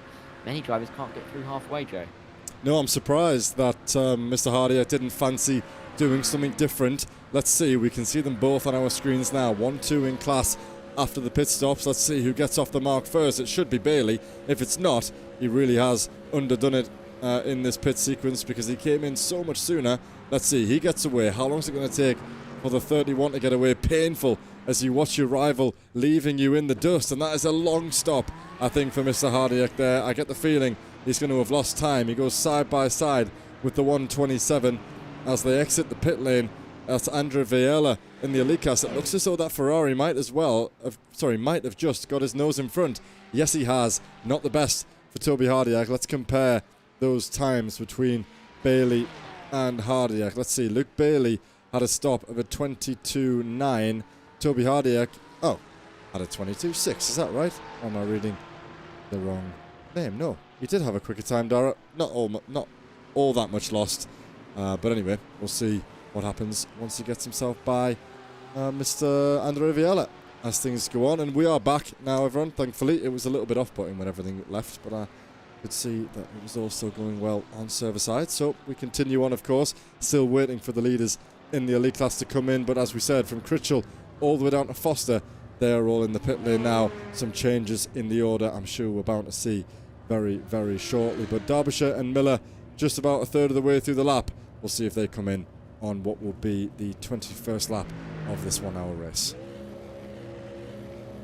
Yeah, we are really starting to get into the important phase here with all of these pit stops ongoing. Critchell, Hoyland, Van Gortel in the pit lane as well.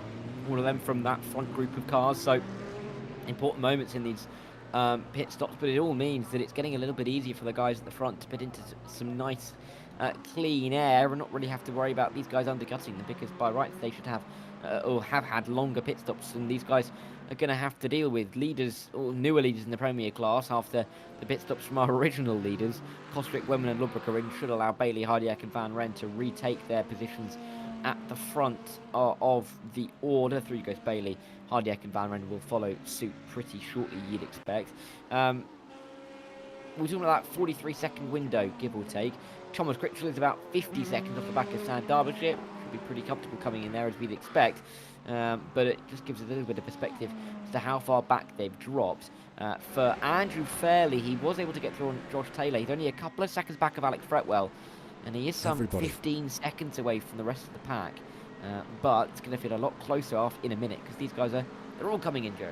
Yeah, surprised to see them all coming in at the same time, to be honest. All 5 of the top 5 in the pit lane at the same time. None of them have been able to save enough fuel to go for one more lap to try and shake things up a little bit. And I'm not sure if I expected that in the pit lane. But anyway, that's one of the RLH. That may be James Pallow, the 13. Yes, it is. He is almost sharing a pit box with the Lamborghini of Tjerk Plug. Then Sam Derbyshire already on his way. Hayden Miller on his way as well. Ignis and Sam Dawson follow them, and then next out is Tjerk Plug. So the top 5 stays as it was going into the pit lane, as it does on the exit. However, let's see how they got on what is their outlap. Of course, not any of those drivers will have changed tyres, so they're just coming out on a slightly higher fuel load. But the first set of Tamburello chicanes can be really, really inviting. Of course, the left, right, left through turns 2, 3 and 4.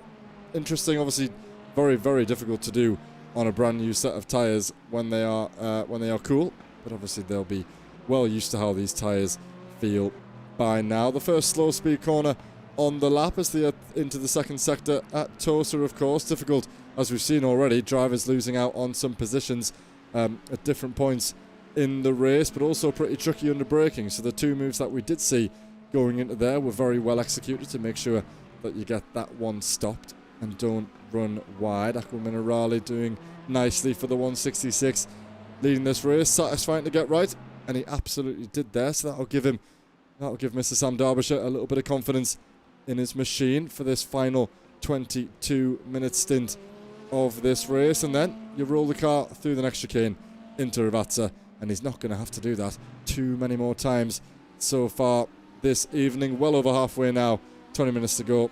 All is good for Derbyshire. He's led every lap of this race, and as long as he doesn't make a mistake, it should be okay. He's been the man to beat so far tonight, and nobody has managed to do it.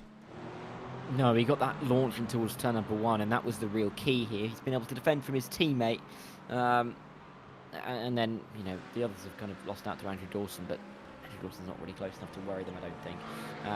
Yeah, he lost a second on that lap, but hey-ho, I think he'll come back and he'll be able to refocus into the final 22 minutes of the race here. I mean, we're running at about 100 seconds a lap, give or take, because the lap times are about 1 minute 40, and with 22 minutes to go, that is going to be around 1,320 seconds, so that should be about 14 laps to go. That's my guess, Joe.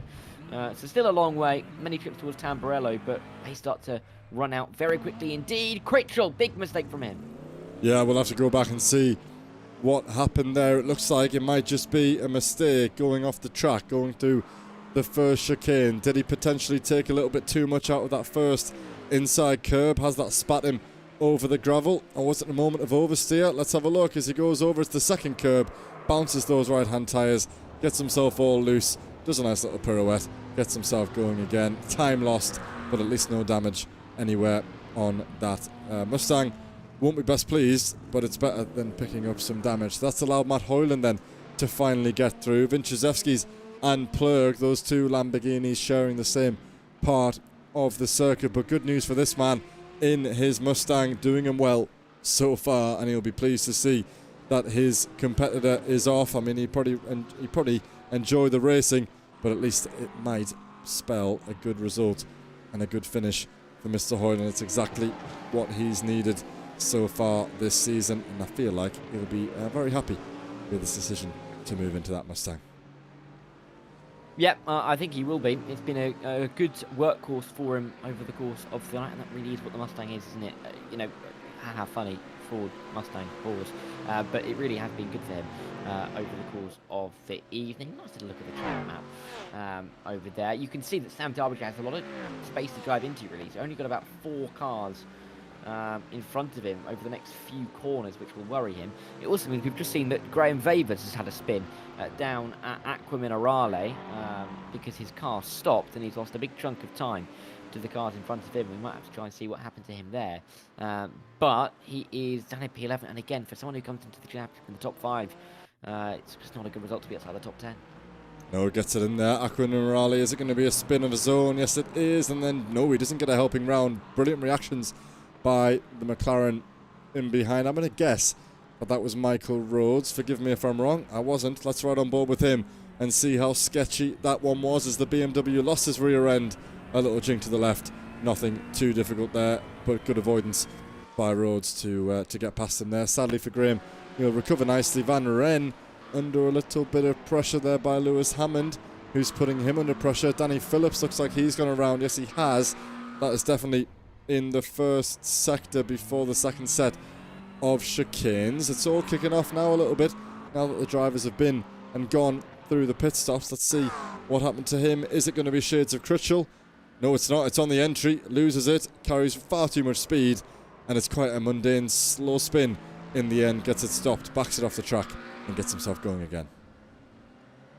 He does, and those mundane slow spins are something you'd expect more towards the start of the race with higher fuel loads, but I guess with the pit stops recently, more fuel's just been put back into the car, so those fuel tanks are going to be a little bit heavier than they were 15 minutes ago, so it could be easy to just overdrive the car a little bit. Jordan Mamer right behind Ryan Abbott's for P7 and P8. They've got Rhodes not too far behind, but John LeBrook is a little bit too far up the road, you'd expect for them to feel like they can gain up to the back of him in the final 60 minutes of this race. Very aggressive on the curbs though on the inside. We've seen that a few times.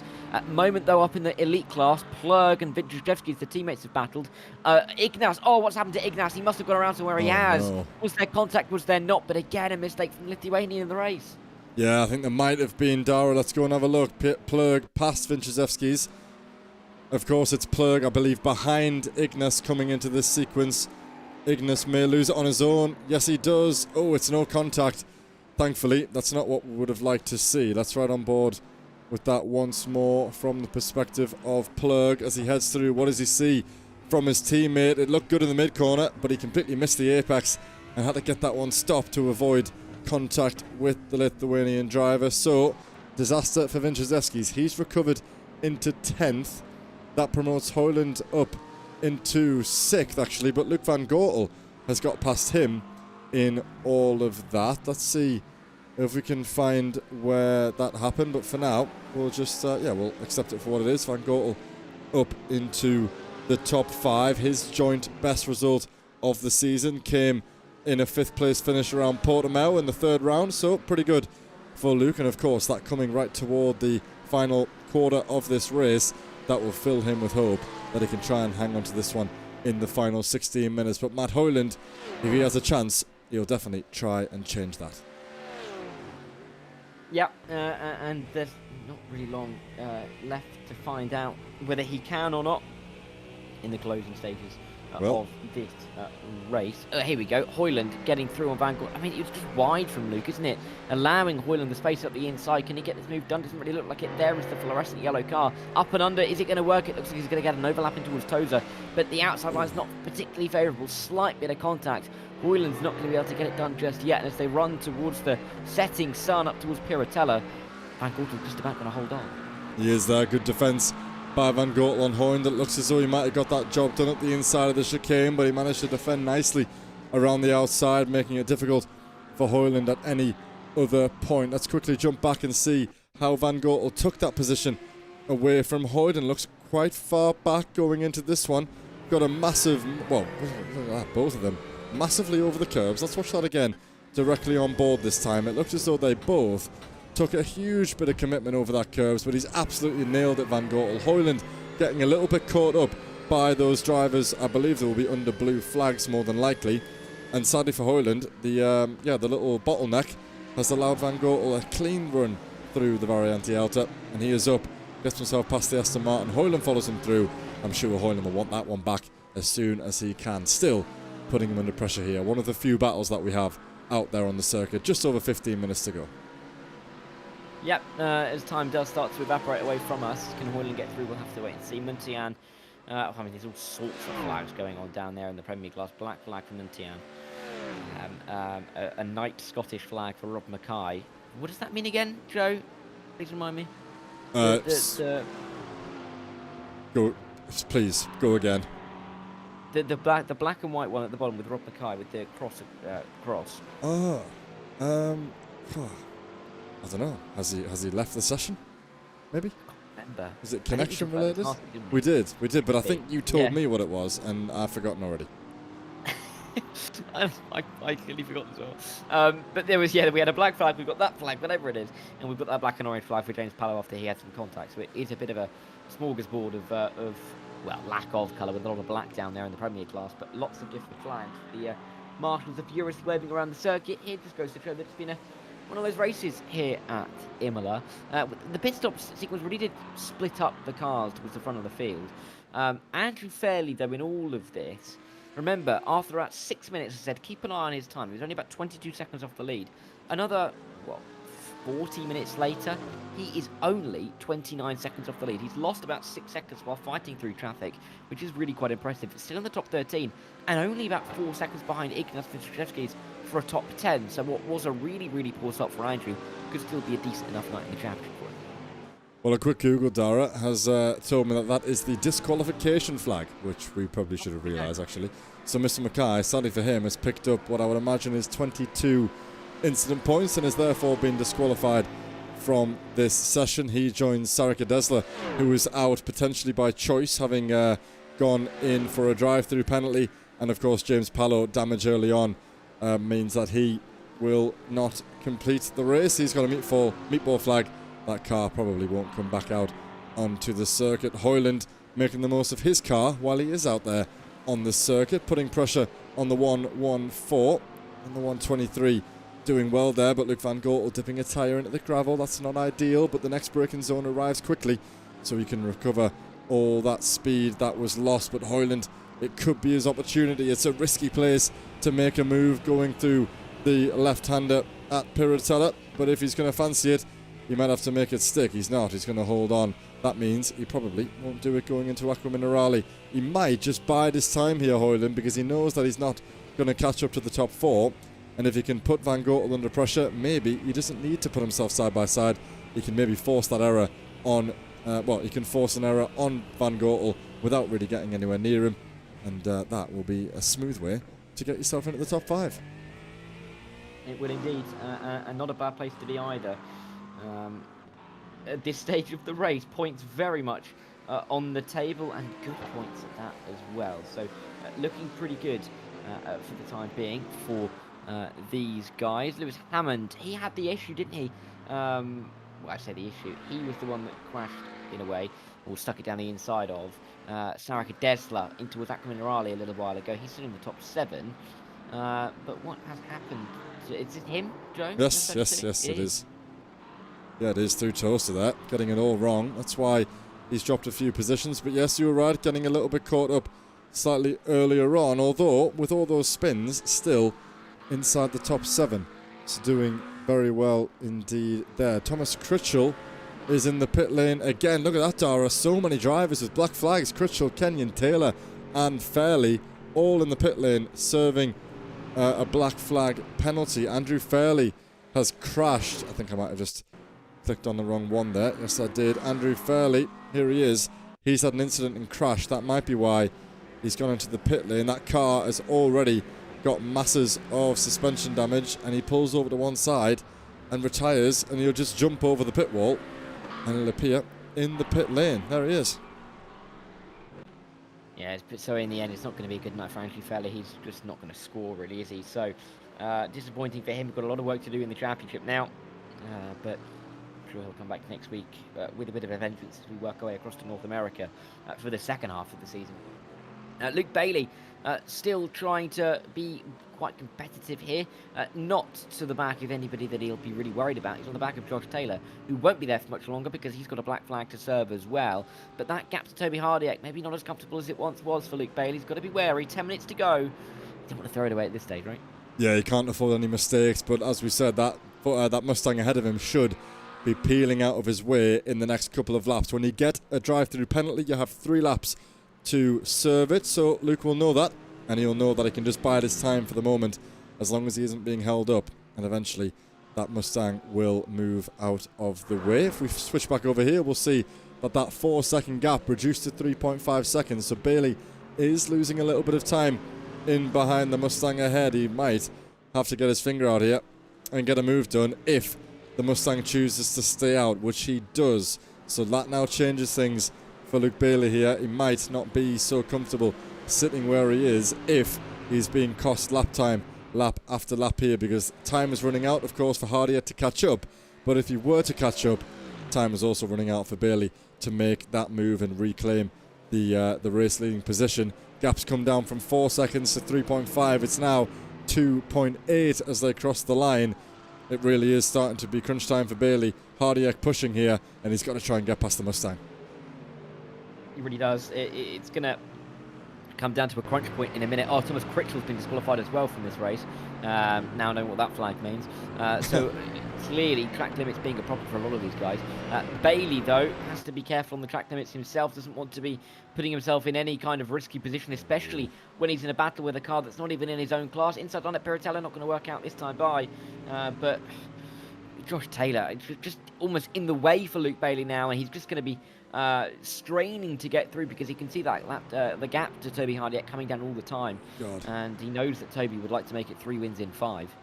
No, he would, and this is painful viewing for me. Egging Luke to do well, but also egging him not to do too much.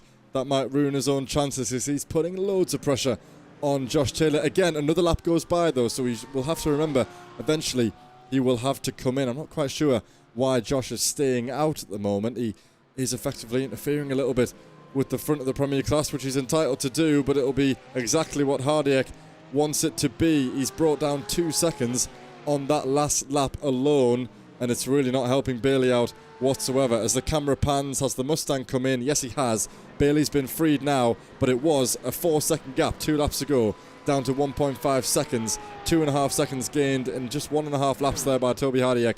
Pressure on Bailey, 7.5 minutes to go. This is going to be a fight to the finish, no doubt about it. Neither driver can afford a single mistake here. Nope, they cannot allow themselves to slip up at all. But Toby Hardiak now has a fantastic chance at the win that he didn't have just 5 minutes ago. And he can see Bailey in front of him. The gap is less than a second.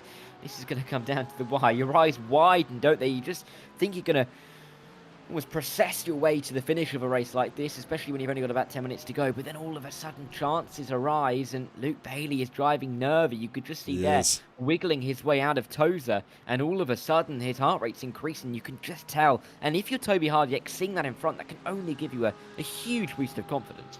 Yeah, absolutely. Hardiek will know that he is in a better position at the moment than Luke Bailey, of course. Luke has been very competitive when he has raced and when he has scored, in fact.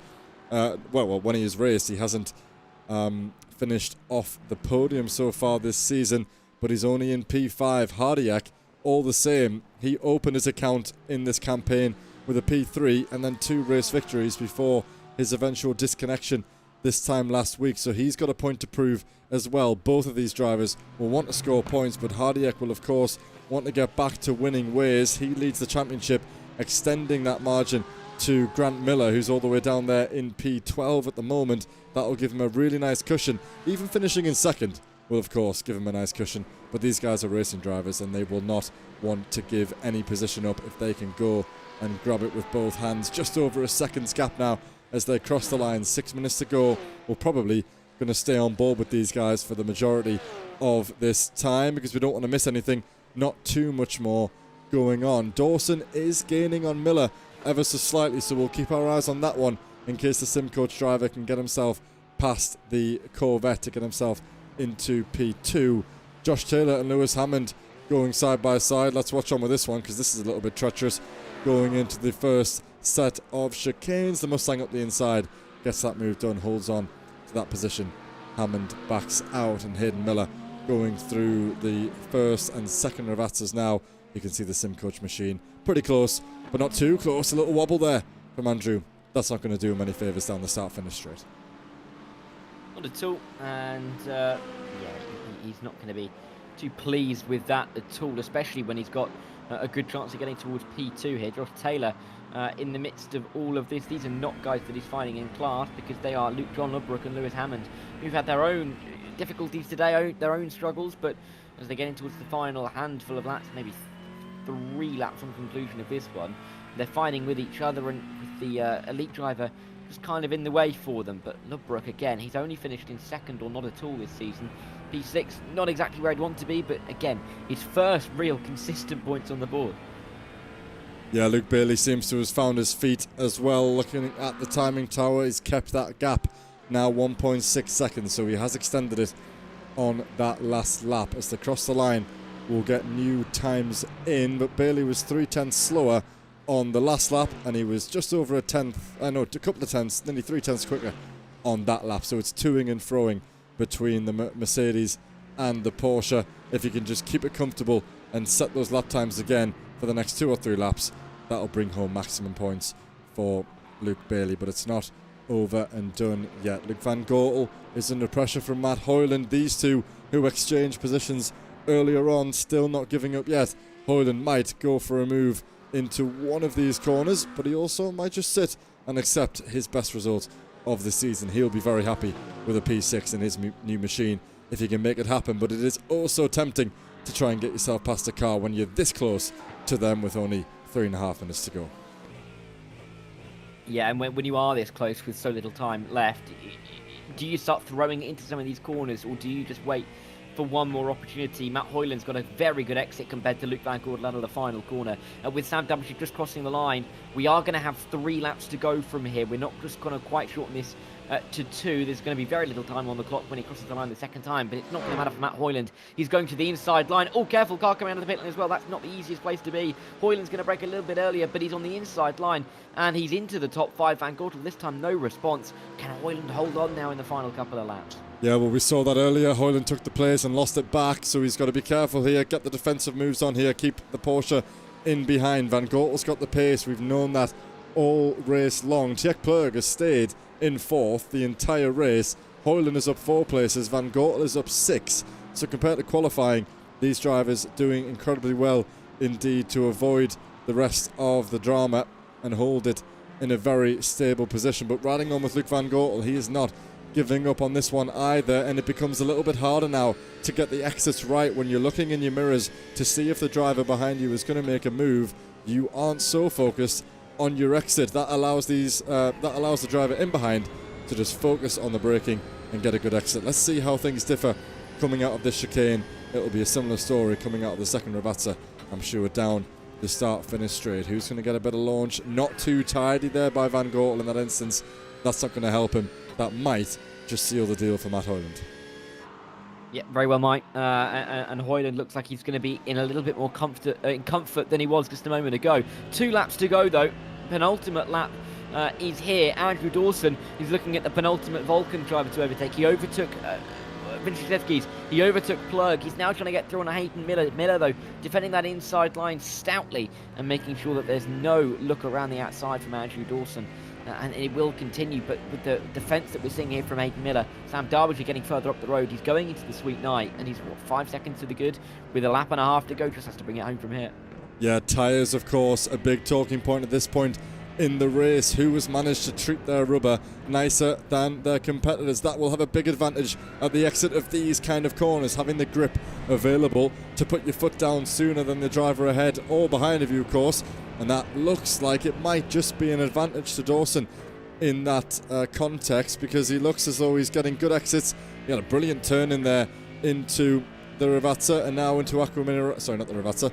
Into Piratella and into Aqua Minerale, keeping it steady. Don't want to do too much there, but the exit looking strong again for that Mercedes. So we'll probably get one more racing lap after this one, because Sam Derbyshire will cross the line before the 40 seconds are up. Time running out for Dawson, but he is in prime position here to try and get himself into P2. Yep. Is he going to be able to get himself, or give himself one more opportunity to get to the front of the field? We'll have to wait and see. 2 more corners to go for Andrew Dawson before he can really attack towards turn number 1. We talk about how some drivers are able to keep a couple of instant points in their back pocket. This is where you really want to be able to use them, just to be able to extend a little bit, to try and get a good exit, and that's exactly what Dawson's done. Hayden Miller looking to try and defend the inside line, but Andrew Dawson is there. He's going to claim it himself. I don't quite know how he's found a line through there, because Hayden Miller looked like he had it covered, but as they get onto the last lap, Dawson has the advantage. Dawson has the inside line, and for the first time in this race, Andrew Dawson's to P2. It is, but Hayden Miller looking to come back at him slightly. He might get a good run out of the second chicane here. Might be able to think about it going into Tosa, but he's stuck on that outside line. Going to be difficult. Let's ride on board with him nonetheless and see how he does. A brilliant exit.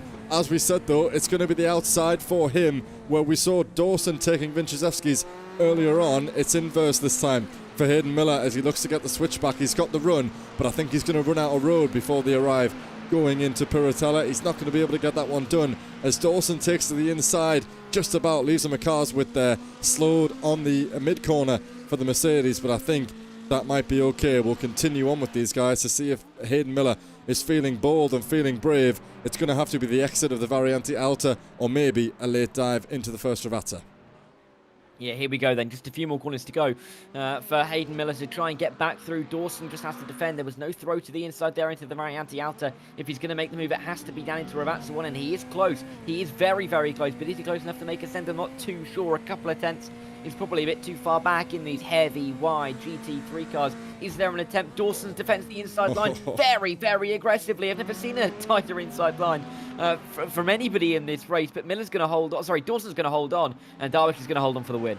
Well done. Sam Derbyshire crosses the line and wins his 3rd race of the season. Very strong results for him over the last couple of weeks. Brilliant result by championship leader Andrew Dawson, who's risen up from 6th into 2nd, and a dramatic finish between the two of them. I'm sure a nice friendly flash of the headlights there by Hayden to congratulate him on what was a brilliant race, a great effort. Hayden had to go for something. Dawson made it difficult, defended, and I must say, good on the stoppers by Hayden not to go deep and run into the back of the Mercedes. Often we'll see drivers commit before it's really on, and if the driver defends like Dawson did, it can often end in tears, but not on this occasion between very, very competent drivers toward the front of the elite class. Here comes Luke Bailey around the final corner. He did withstand the pressure from Toby Hardiak. It's just over a second as the Premier Class drivers come across the line.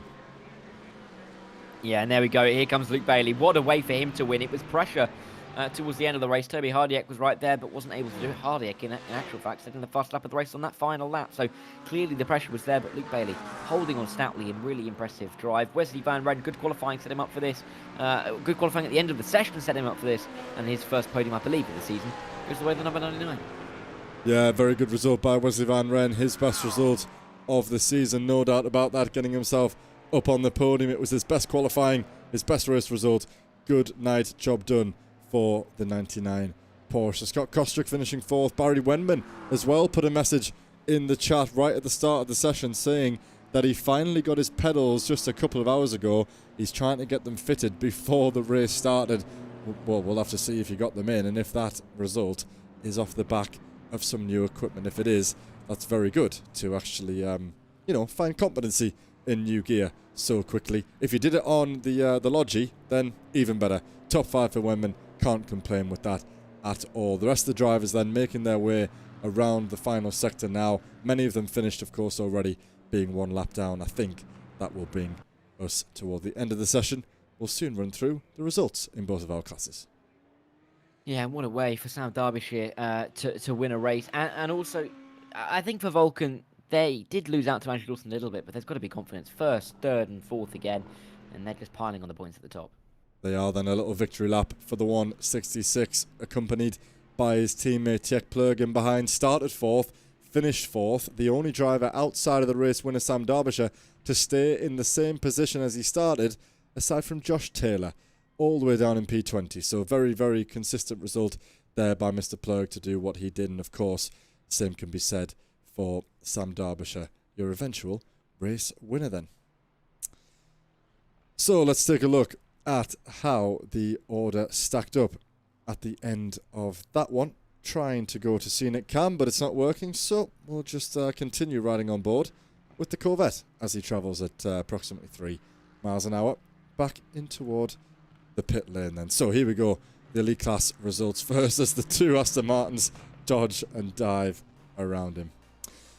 Sam Derbyshire then your eventual race winner, starting on pole position and converting maximum points for Vulcan Motorsports Gold. He will join on the podium with Andrew Dawson from 6th to 2nd for the championship leader. Good points haul to keep him leading the way at the front of the elite class. Hayden Miller, brilliant result for him, of course, after some positive results earlier in the season. That'll take him onto the podium for the 2nd time this season since Portimao. No points scored last week. Good points brought home for Vulcan Motorsports Gold. Tjek Plurg, 4th at the start, 4th in the end for the 144 Dutchman, for the leading scorer in the Vulcan Motorsports Red team. Lots of points getting tallied up in the at the front of the team's championship. Matt Hoyland moved from the Mercedes into that Ford Mustang, and he gets his best result of the season. The alternate Vulcan fasteners by Glass Tech Racing there. Technically, Dara, 4 Vulcans inside the top 5. It's a shame Vincenzeski's isn't part of that as well. Luke Van Gotel finished in 6th after a great battle with Hoyland, missing out on the top 5 right toward the end of the session. Thomas Pugh, Pedro Louis da Silva, Jamie Foster and Ignas Vincenzeski's finishing inside the top 10 after a spin by the Lithuanian cost him a good number of positions. Lucas Diaz and Toons there for Dark Wing Racing Red will finish outside the top 10 in P11 ahead of Fretwell, Kenyon, Taylor and Phillips. The top 15 just 1 lap down. Thomas Critchell and Andrew Fairley, 2 very competitive Mustang drivers for Dark Wing Racing Red and Purple, struggling toward the end there, may not score points in 16th and 17th, been 8 laps down. We'll work that one out after the session. Andre Viella unlikely to score as well, and then Paul Cowlishaw, Josh Benson and RJ Backer definitely will not be bringing home any points for their respective championships.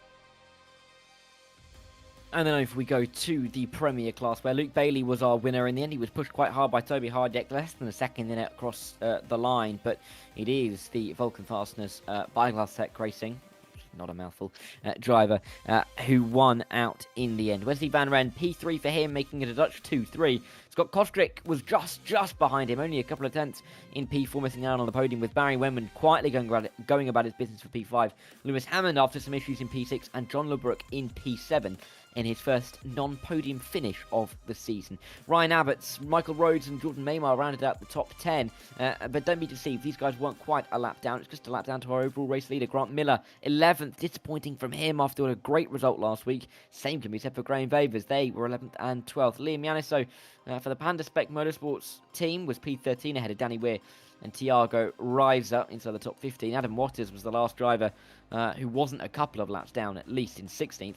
Andre Muntian with some 6 laps down may pick up points for 17th, but those that definitely won't be picking up points, Rob Mackay, James Pallo, Hussein Tawakadessa inside the top 20, Dennis Curler and Marcel Breitenbach 21st and 22nd. Very good then. A good session once again, and that marks the halfway point in the season. 5 races done, 5 to go here. Let's jump back to the start of the race, speak to a few of our drivers before we wrap things up tonight.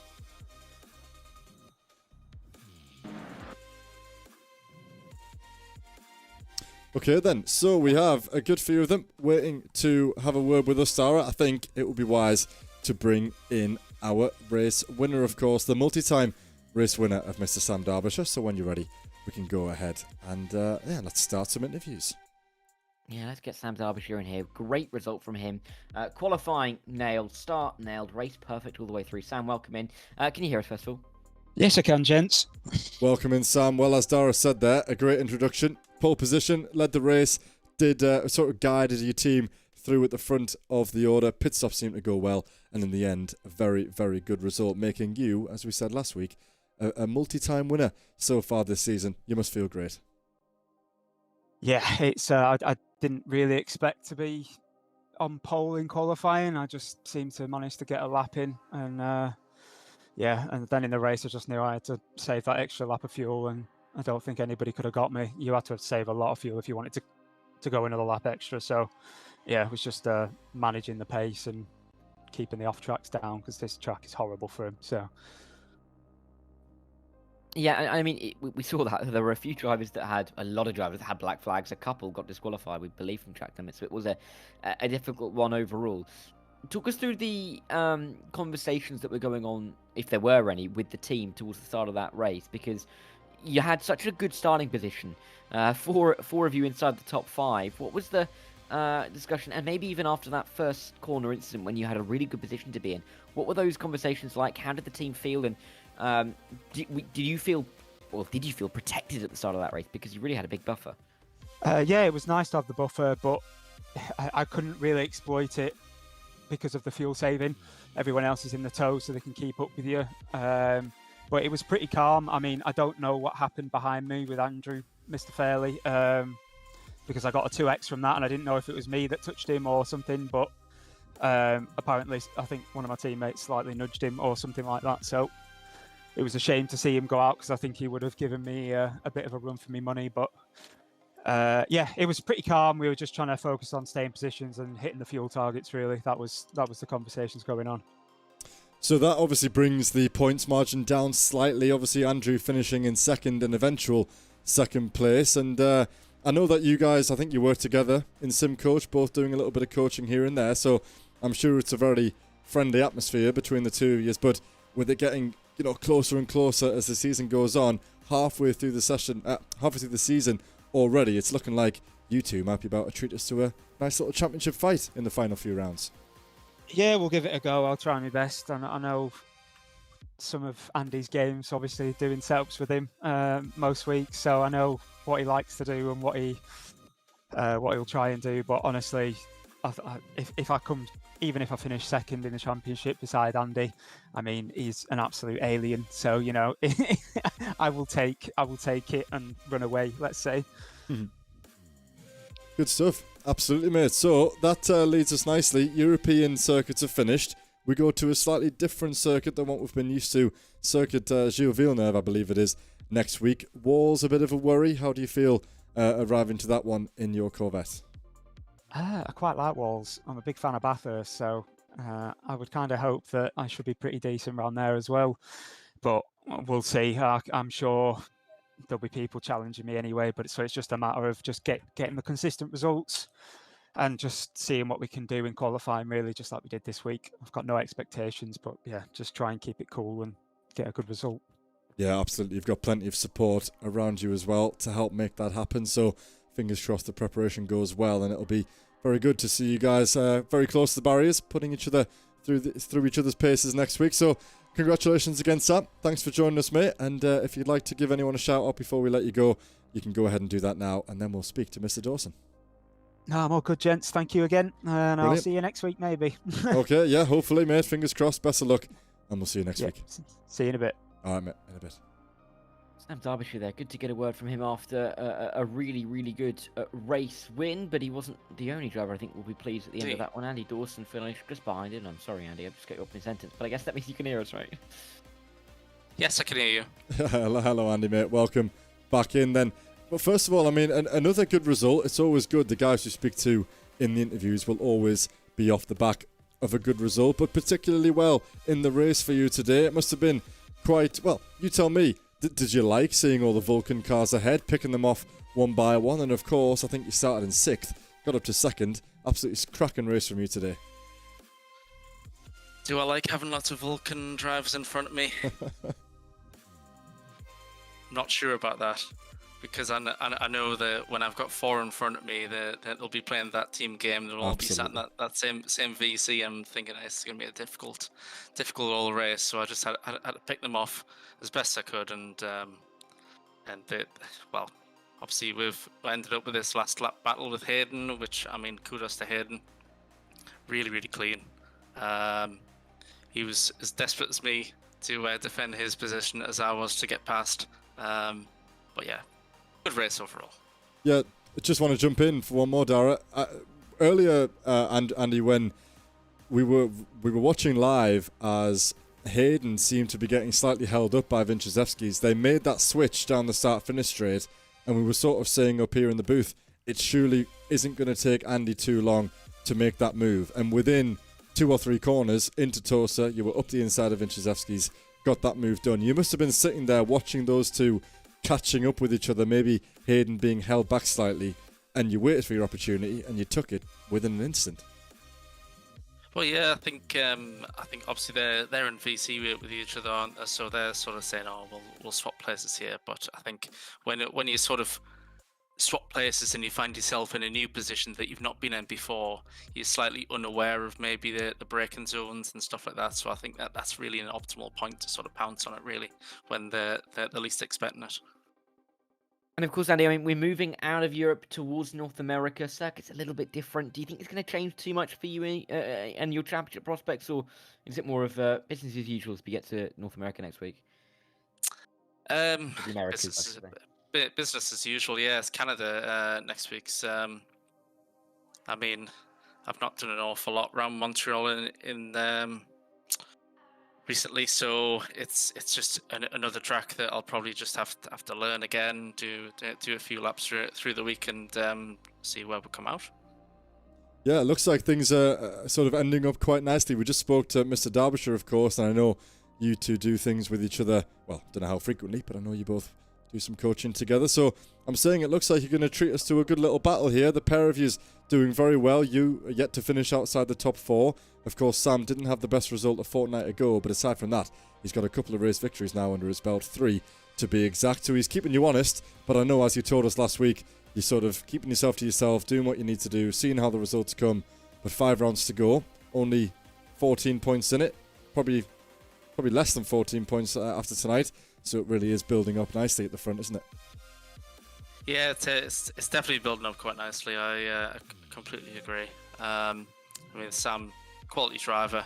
I know he thinks that it's big pressure, sort of with me. But I mean, honestly, I think it's better that we just sort of go man for man and see what happens at the end of the season. You know, yeah. I don't think anything should really come between us or anything like that, because yeah. It's at the end, and at the end of the day, it's just Thursday night, exactly. 1 hour of fun, isn't it? So exactly.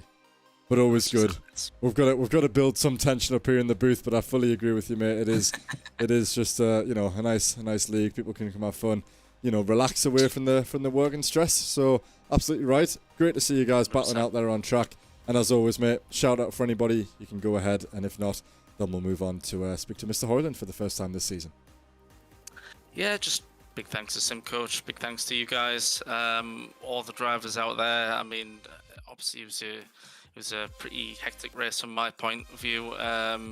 in places, and all the drivers that were around me, very clean, very good.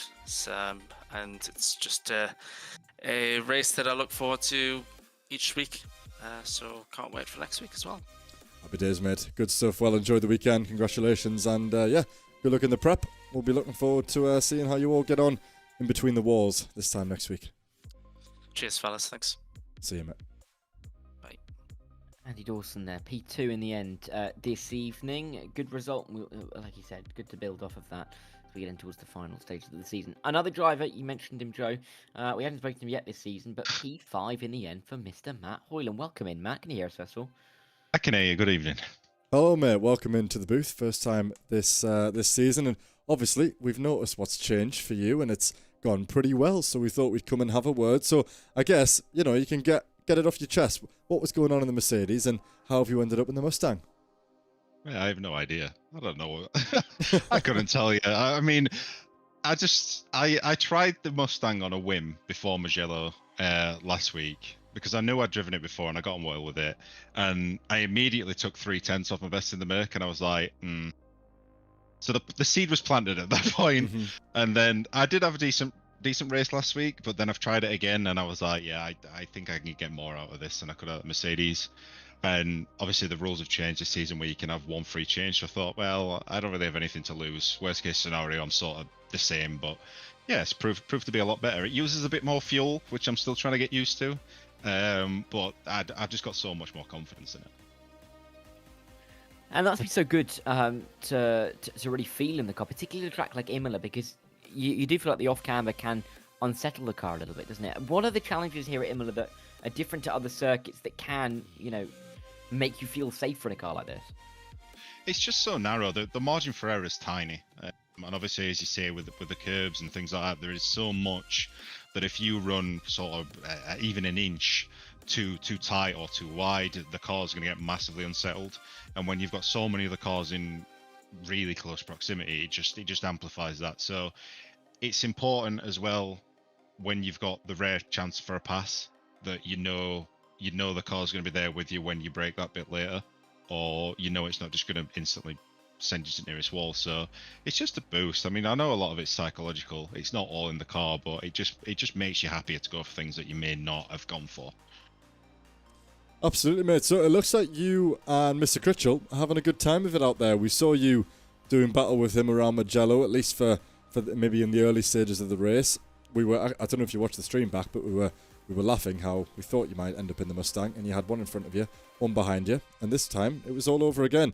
Just talk us through that battle. Of course, he got you got him back, and vice versa. And then at the end, you ended up on top, and it's brought home your best result of the season by quite some distance, I think. Yeah, to be honest, it was just a series of mistakes from both of us. It wasn't actually really a battle. I was just trying to buy my time. I was quite conscious that the pace up the front, although we were sticking sort of as a elongated pike, I wasn't on that pace. So I thought, well, I'll try a bit of fuel saving, sit with Tom. And then he got a slow down and actually let me go. And then I saw the flashing car of Josh Benson in front of me, who was having some connection issues and eventually disconnected. But I was too focused on that, like an idiot, that I then made a huge mistake and let Tom back through, and we went from there. But we were actually we had a bit of chat on comms trying to see if we could catch the pipe back up, but it just wasn't doable in the end. I mean, unfortunately, he did have his own incident later down the line, because I think he'd probably got me covered off comfortably. He got a few seconds on me after the pits, but his loss is my gain and all that. So yeah, it was good fun. It was nice and clean when I did have a couple of moments where I got alongside, and I look forward to racing him again. Good. So, quick word on the team as well before we go, because it's the first time that we spoke to you, of course. No bias, but I am interested. With Luke doing good, finishing in first in the Premier class, you've had a brilliant result again. That's off the back of jumping 8 positions in the team's championship. So, between the 4 of you, I'm not sure if Nick drove tonight, what his result might have been, but off the back of your strong result, Luke bringing home a victory, that should really help the momentum for you guys. Going from 16th to 8th, you've got to look forward and see how high you can get in the next 5 races. Still lots that can change. Yeah, definitely. I think we've got a lot of confidence in the minute. Nick did race. He actually won his class as well. Wow. So Two P1s and a P5. Unfortunately, Owen had a very late night at work, so he wasn't able to join us. So, yeah, it's really good. We've got some confidence. Nick was doubting his abilities a little bit at times tonight, saying how he didn't think he could hang on to his win, but you know he kept his head. He got the points, and that's all that matters. So. We just need to keep doing what we're doing. I mean, the last couple of races particularly have been very strong. Nick and Luke have been absolutely smashing it in their own classes, so I don't see any reason why we can't keep pushing forwards. No, that's absolutely a good point. Good for Nick as well. I can't wait to speak to him after this. But I guess for you, you know, in the toughest division that we have in the league, for as long as those two guys are performing well in your class, and as long as you're there as the safety net, you know, if anything goes wrong, you're still bringing home good points as that second driver in fifth, you know, in the future if that was to be. So you all have a part to play. It's all looking very good, and fingers crossed this move to the Mustang bodes well for you as well then. So good stuff, Matt. Welcome here. Thanks for joining us. And before we let you go, as always, we'll give you a chance to give a shout out to anyone, and then we'll go ahead and wrap things up. Yeah, I'll give a shout out to Nick and Luke. Obviously, incredibly good results getting P1 in both classes. Shout out to the DXT lot as well, obviously. My original team before I was a traitor and moved over to Glass Tech for a season. Yeah, aside from that, shout out to you guys. Obviously, the streams are always great. I'll definitely be watching this back, and yeah, we'll see what happens next week. Happy days, mate. Thank you so much for joining us. Good luck in the prep, and yeah, it'll be a great race for everyone in Canada next week. So enjoy the weekend, and maybe we'll speak to you again if you have another positive result. Nice one, guys. Thank you. Cheers, mate. See you soon. Thanks, Matt. Great to get a word from Matt Hoyle, isn't it? Especially after a decent result from him. And it just shows that halfway through the season now already, we're getting a really good idea of the picture for the championship going to the North American leg. We absolutely are, yeah. And it seems like everything is sort of getting closer. You know, you'd expect things to maybe start spreading out a little bit as the championship goes on. But Bailey will have scored some good points, of course, while Kostrick and Miller struggled a little bit. They were, of course, in the top three in their class. But Kostrick's now missed the last two races, I believe. So he was here tonight, sorry. He finished in a decent result, did Mr. Kostrick. So he'll still be scoring some points. We haven't seen much of him, I don't think. I don't think I've highlighted him at all this week. But anyway, so yeah, everything coming together nicely. Teams Championship still very, very dense, as we saw earlier as well. Lots of drivers within only, you know, maybe 6 or 8 or 10 points from their rival teams. So I think we're set up nicely, Dara, going into the American and the Asian leg of the championship. Of course, Gilles Villeneuve coming up, a triple header in the US before we head to Suzuka to round out the season. I think we're in for a treat over the next 5 weeks then. So as we wrap up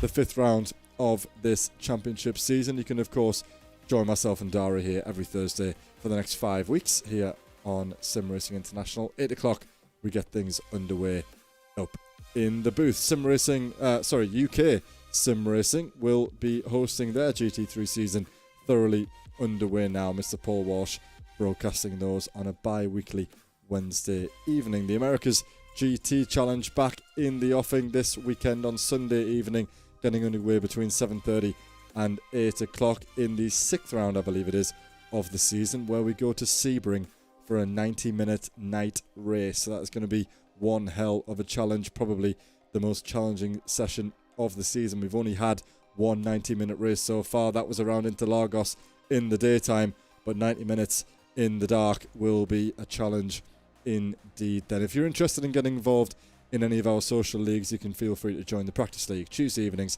and Saturdays, sometimes once, sometimes twice, and that's free to join. So just drop us a message in our server, discord.gg/SimRacing International, and you guys can get involved in that one. Thanks to everyone who joined us in the chat, showing support for their fellow teammates and, well, friends and family, I suppose. And we look forward to joining you all this time next week as we get into the second half of the season. It will be a very intriguing race indeed around Canada. Been a little while since we arrived there. We're looking forward to that one. Thanks for watching. Enjoy the weekend, and we'll see you next week.